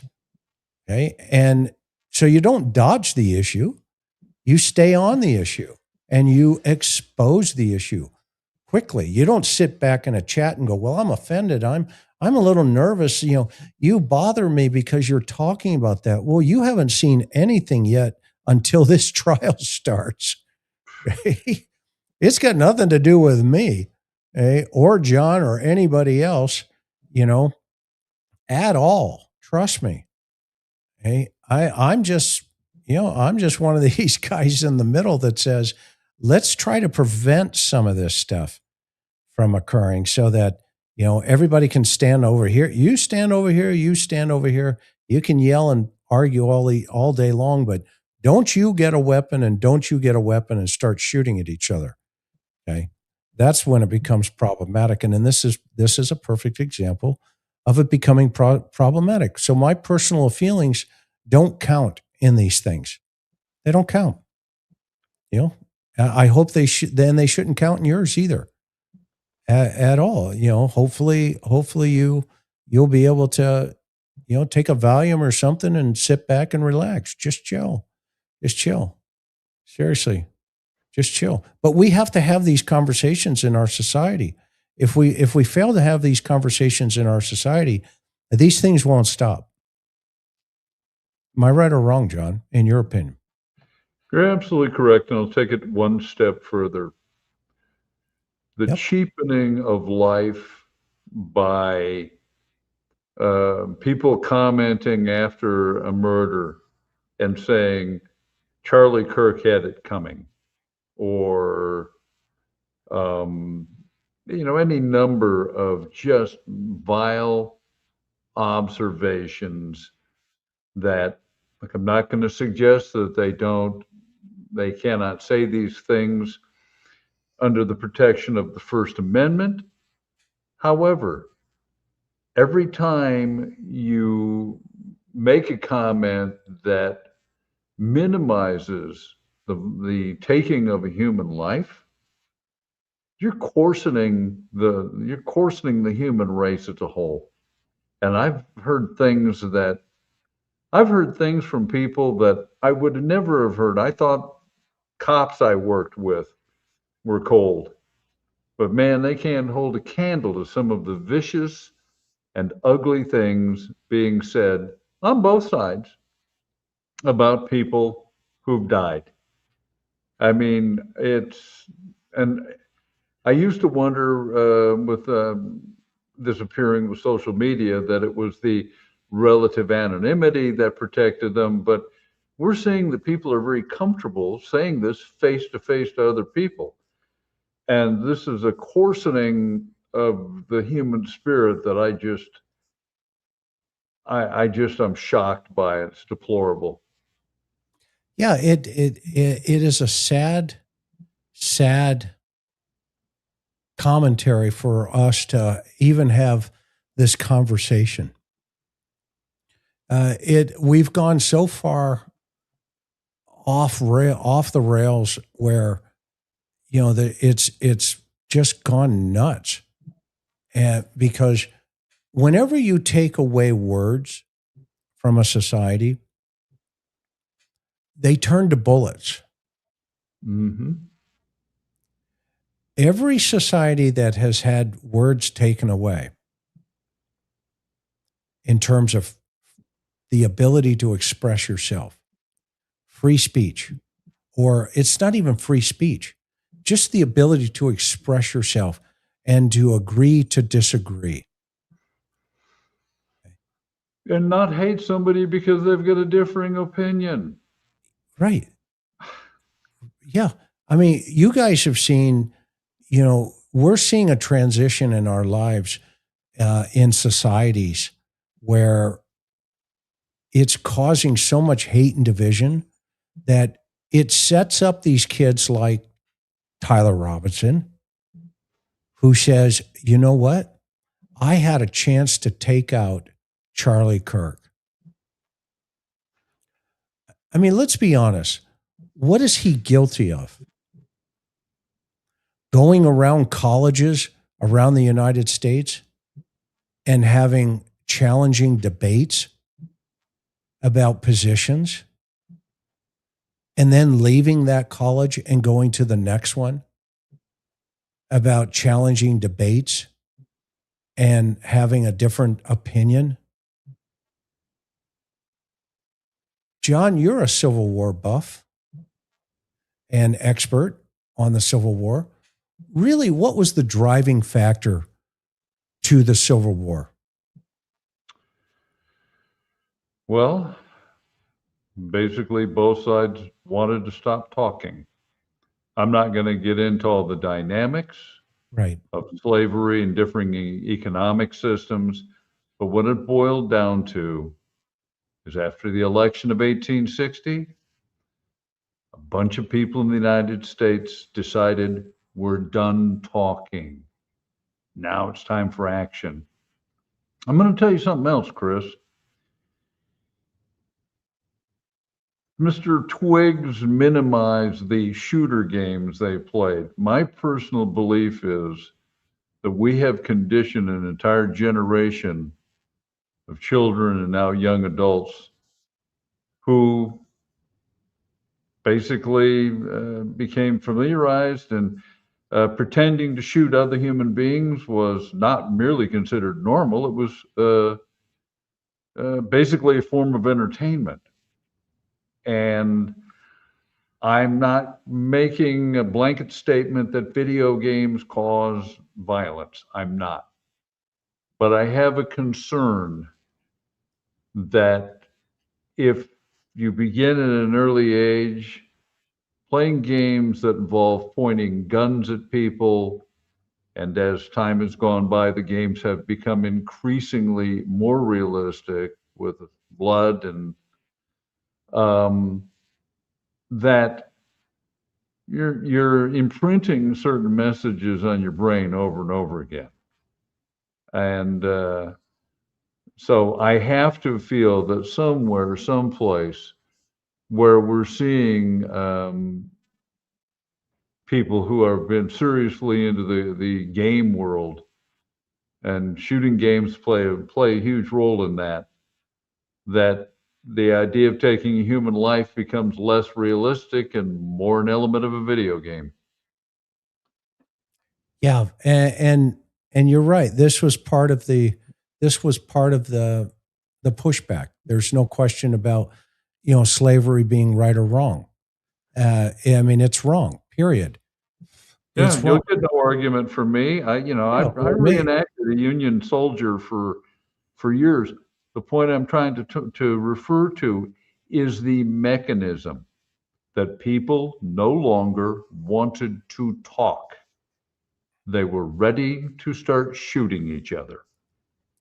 Yeah, and when you start seeing citizens going after law enforcement because of a political position, that becomes very dangerous.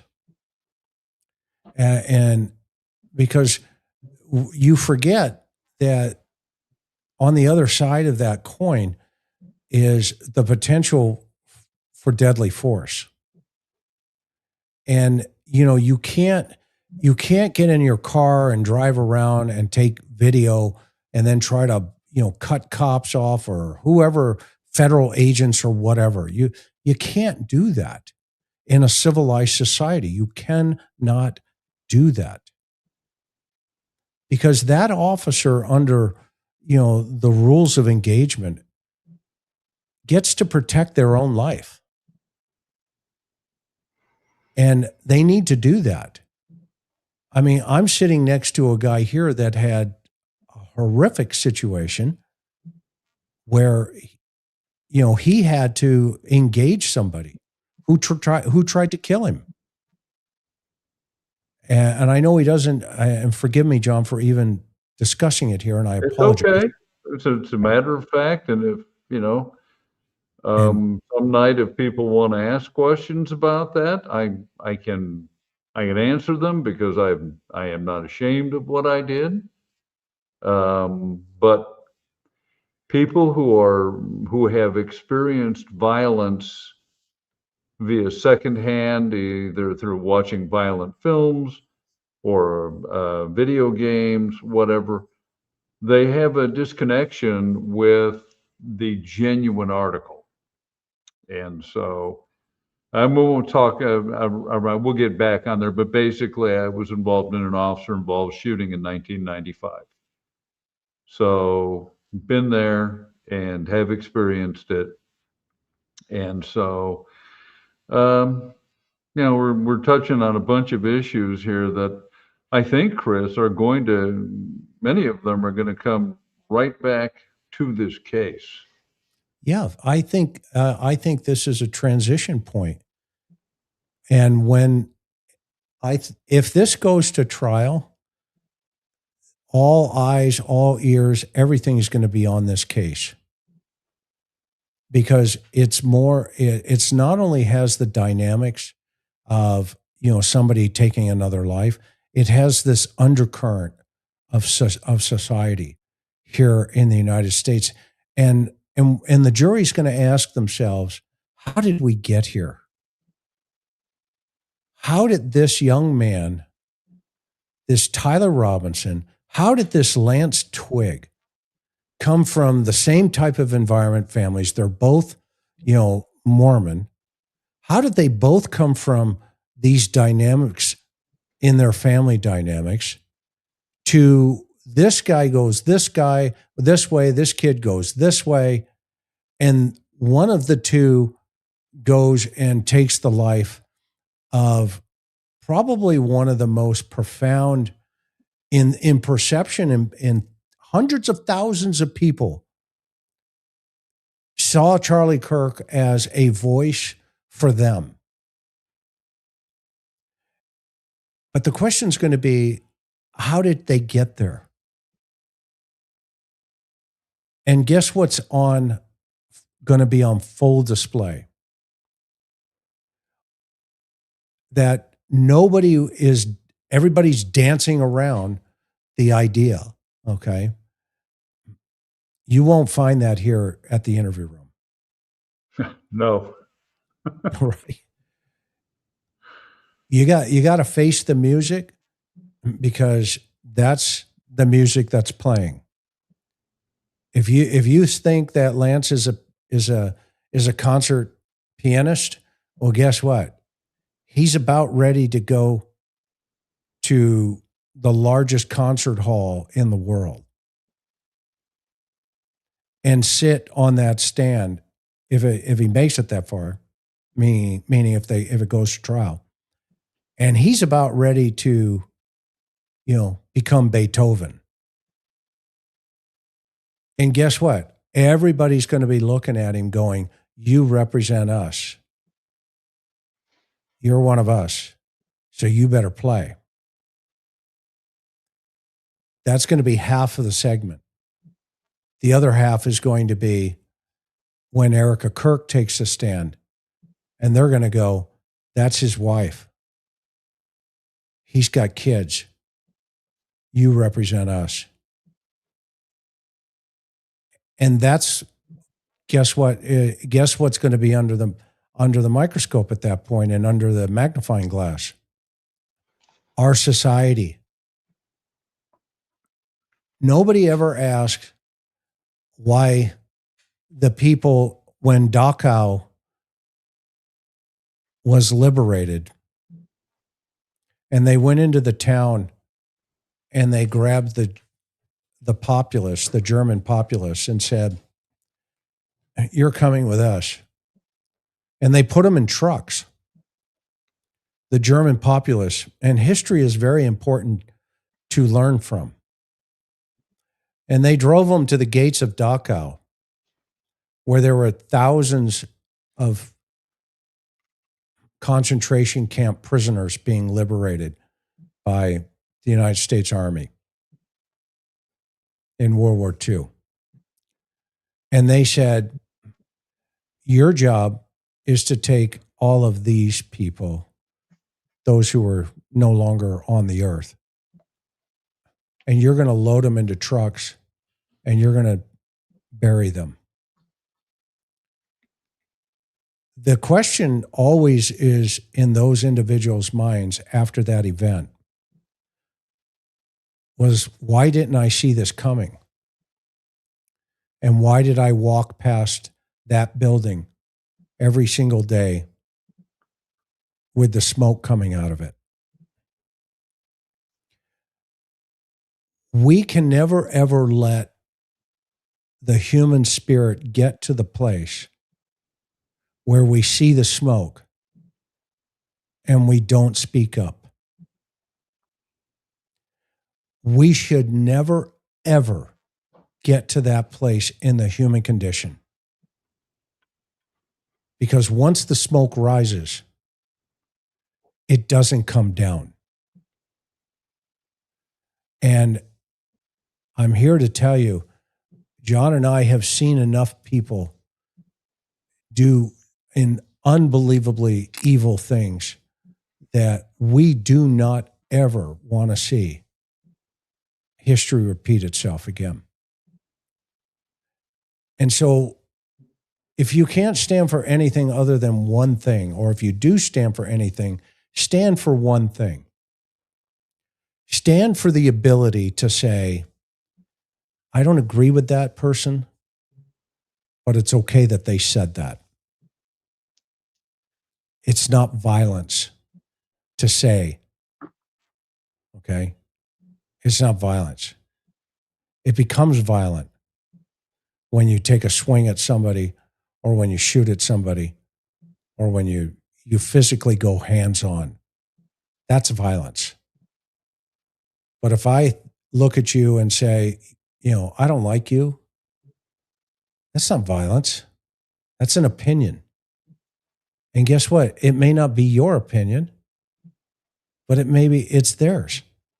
Okay, so what? Move on. God doesn't see in color, then why do we? He doesn't see red. He doesn't see blue. He doesn't see races. He sees all of us. But why do we segregate out as if we got to put the glasses on and see all the colors?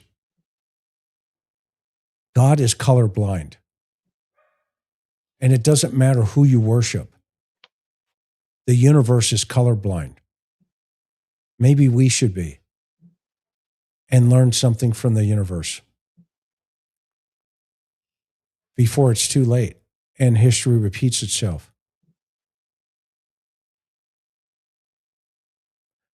John, tell everybody where they can get your books. Well, we've got links down below on Amazon for Service with a Sneer and Beach Blanket Bedlam, which was, as I said at the beginning of the program, Beach Blanket Bedlam was just named as a finalist for the Killer Nashville Silver Falchion Award for Best Nonfiction Book for this conference. And Killer Nashville is a very large writers conference. And on Amazon, I also wrote a series of murder mysteries set in the world of collectible teddy bears, which was a wonderful detox to write about teddy bears, mixing mohair with mayhem. Cozy mystery, so no blood, no guts, but some good mysteries and some really wretched puns. And the new book, I'm hoping will be out by the end of this month. Like I said, I'll be in Franklin, Tennessee in August for the Writers Conference. Thank you to everybody who's purchased the books. I'm glad you enjoy them. And thanks to the mods and people in chat. There were some wonderful sentiments there. Thank you. And Chris, thank you for having me on. Always, John. You're my brother from another mother. And we are so grateful for you. Everybody, thank you so much for putting up with John and I tonight. We sure love you guys and appreciate you. We're almost at 300,000. Keep pressing that button. We're so grateful and so appreciative of each and every one of you. So, aloha, biakumai. Okay, see you guys on the next one.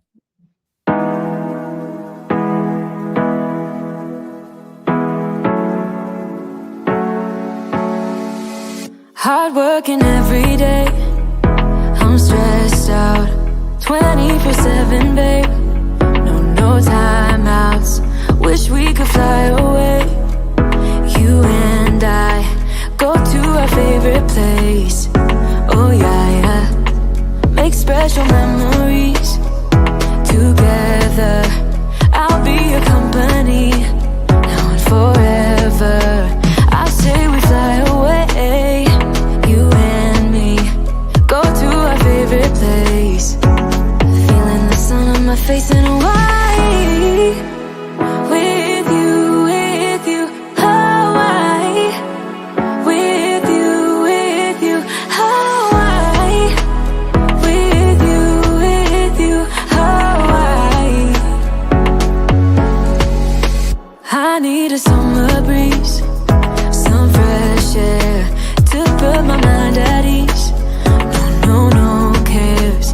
You wanna come with me? Me and you go to our favorite tree. Are you ready now? We jump on a plane now. We're taking away. Yeah, we're taking away. Don't hesitate now. We're taking away. Yeah, we're taking away. We'll never never come down. We're going away, yeah, we're going away, you and me. Feeling the sun on my face in a way.